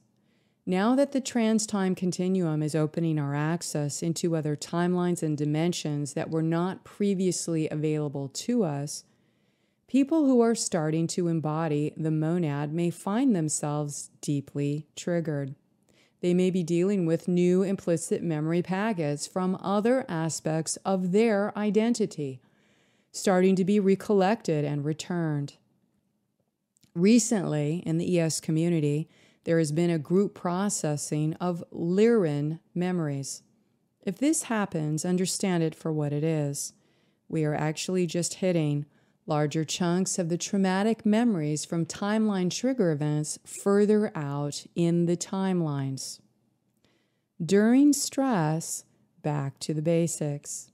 This information is shared from the perspective that if we can identify when our nervous system is tweaked and our physiology has shifted into fight, flight, we can take the necessary steps to shift out of it. Being better informed gives us more choice in how we respond. When we find ourselves stressed out, it is important to slow down and create the conditions for the lower brain to assess that we are actually safe again. This releases the physiology from hyperstimulation and allows the body to get back to green and relax. Starseeds' nervous systems are highly sensitive and run a lot of frequency and may benefit from some extra supplementation. When the nervous system is feeling fried, creating some peace and quiet in order to recharge is so helpful. If the body is stuck in yellow, It burns up the body's resources much more quickly. So we are best served by taking some time out to deactivate our nervous system rather than pushing through and overriding the signals of stress. If you notice you're triggered or activated, slow down and ask yourself, what just happened? What was the trigger? If you can't connect it to something conscious, consider that it may be connected to implicit memory, possibly even from another timeline. Treat it the same. Work to clear the associated fears, to help clear the pain and trauma from the subconscious hard drive. Overcoming fear, journaling. Overcoming our deep fears can be a hurdle as they tend to gain power when they are hidden inside our mind. We are not used to going deeper and having a conversation around them or addressing them, saying them out loud, writing them down, and meditating upon them. When we can identify fear-based thoughts, triggers, and beliefs from out of our mind and put them on paper, then we have taken the first step in demystifying them, distancing from them, and diminishing the emotional charge they have upon our body. Remember that darkness and fear hide in the shadows of our mind in order to stay in control. When we bring these fears into the light of day, much of the weight and burden they carry behind the scenes dissolves. There can be a miraculous alchemy that occurs when we shift perceptions of fear into the compassionate witness of unconditional love. Observing the mental idea of the fear as it is attached to a dark, intelligent energy, and realizing that shadow fragment needs to be exposed to unconditional love and light. Don't be afraid to face the dark spirit that resides inside the fear, as when you see what has really created the fear, it is the moment you realize what was really hiding behind the curtain, like in The Wizard of Oz. All of these fears were running the grand illusion. Write down the list of fears, how they manipulate and limit you, and intend to shift them into the love vibration in order to create safety for yourself. Now you may want to allow some space for meditation to go deeper and ask where these fears have come from, where they have originated.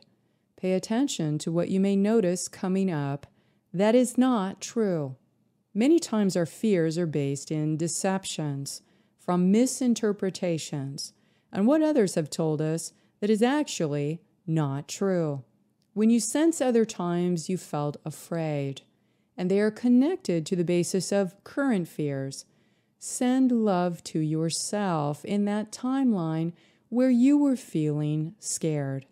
Spend some time meditating on what lessons you can learn from that fear and how you can transform this experience into light and wisdom, something positive for all involved. Acknowledge that everyone has fear, and fear has purpose in our spiritual journey. It holds the most important spiritual lessons for our ultimate growth and liberation if we are willing to let it go. Appreciate all that you have undergone in your life to get this far and acknowledge the unique parts that have made you the person that you are today because you had the courage to face your fears. The story of facing our fears and overcoming them is deeply inspirational and supportive for everyone. Many enjoy and gain the benefits from the storyline on learning what others have done to gain the courage to overcome great challenges and fears in their life. Maybe you are one of those people who will share your inspiring story on how you faced darkness with courage and were able to overcome fears while on the ascending path. Please only take what is useful for your spiritual growth and discard all the rest. Thank you for your courage and bravery to be a truth seeker. Until next, stay in the luminosity of your avatar Christos Sophia heart path. Please be kind to yourself and each other with a loving heart until next month.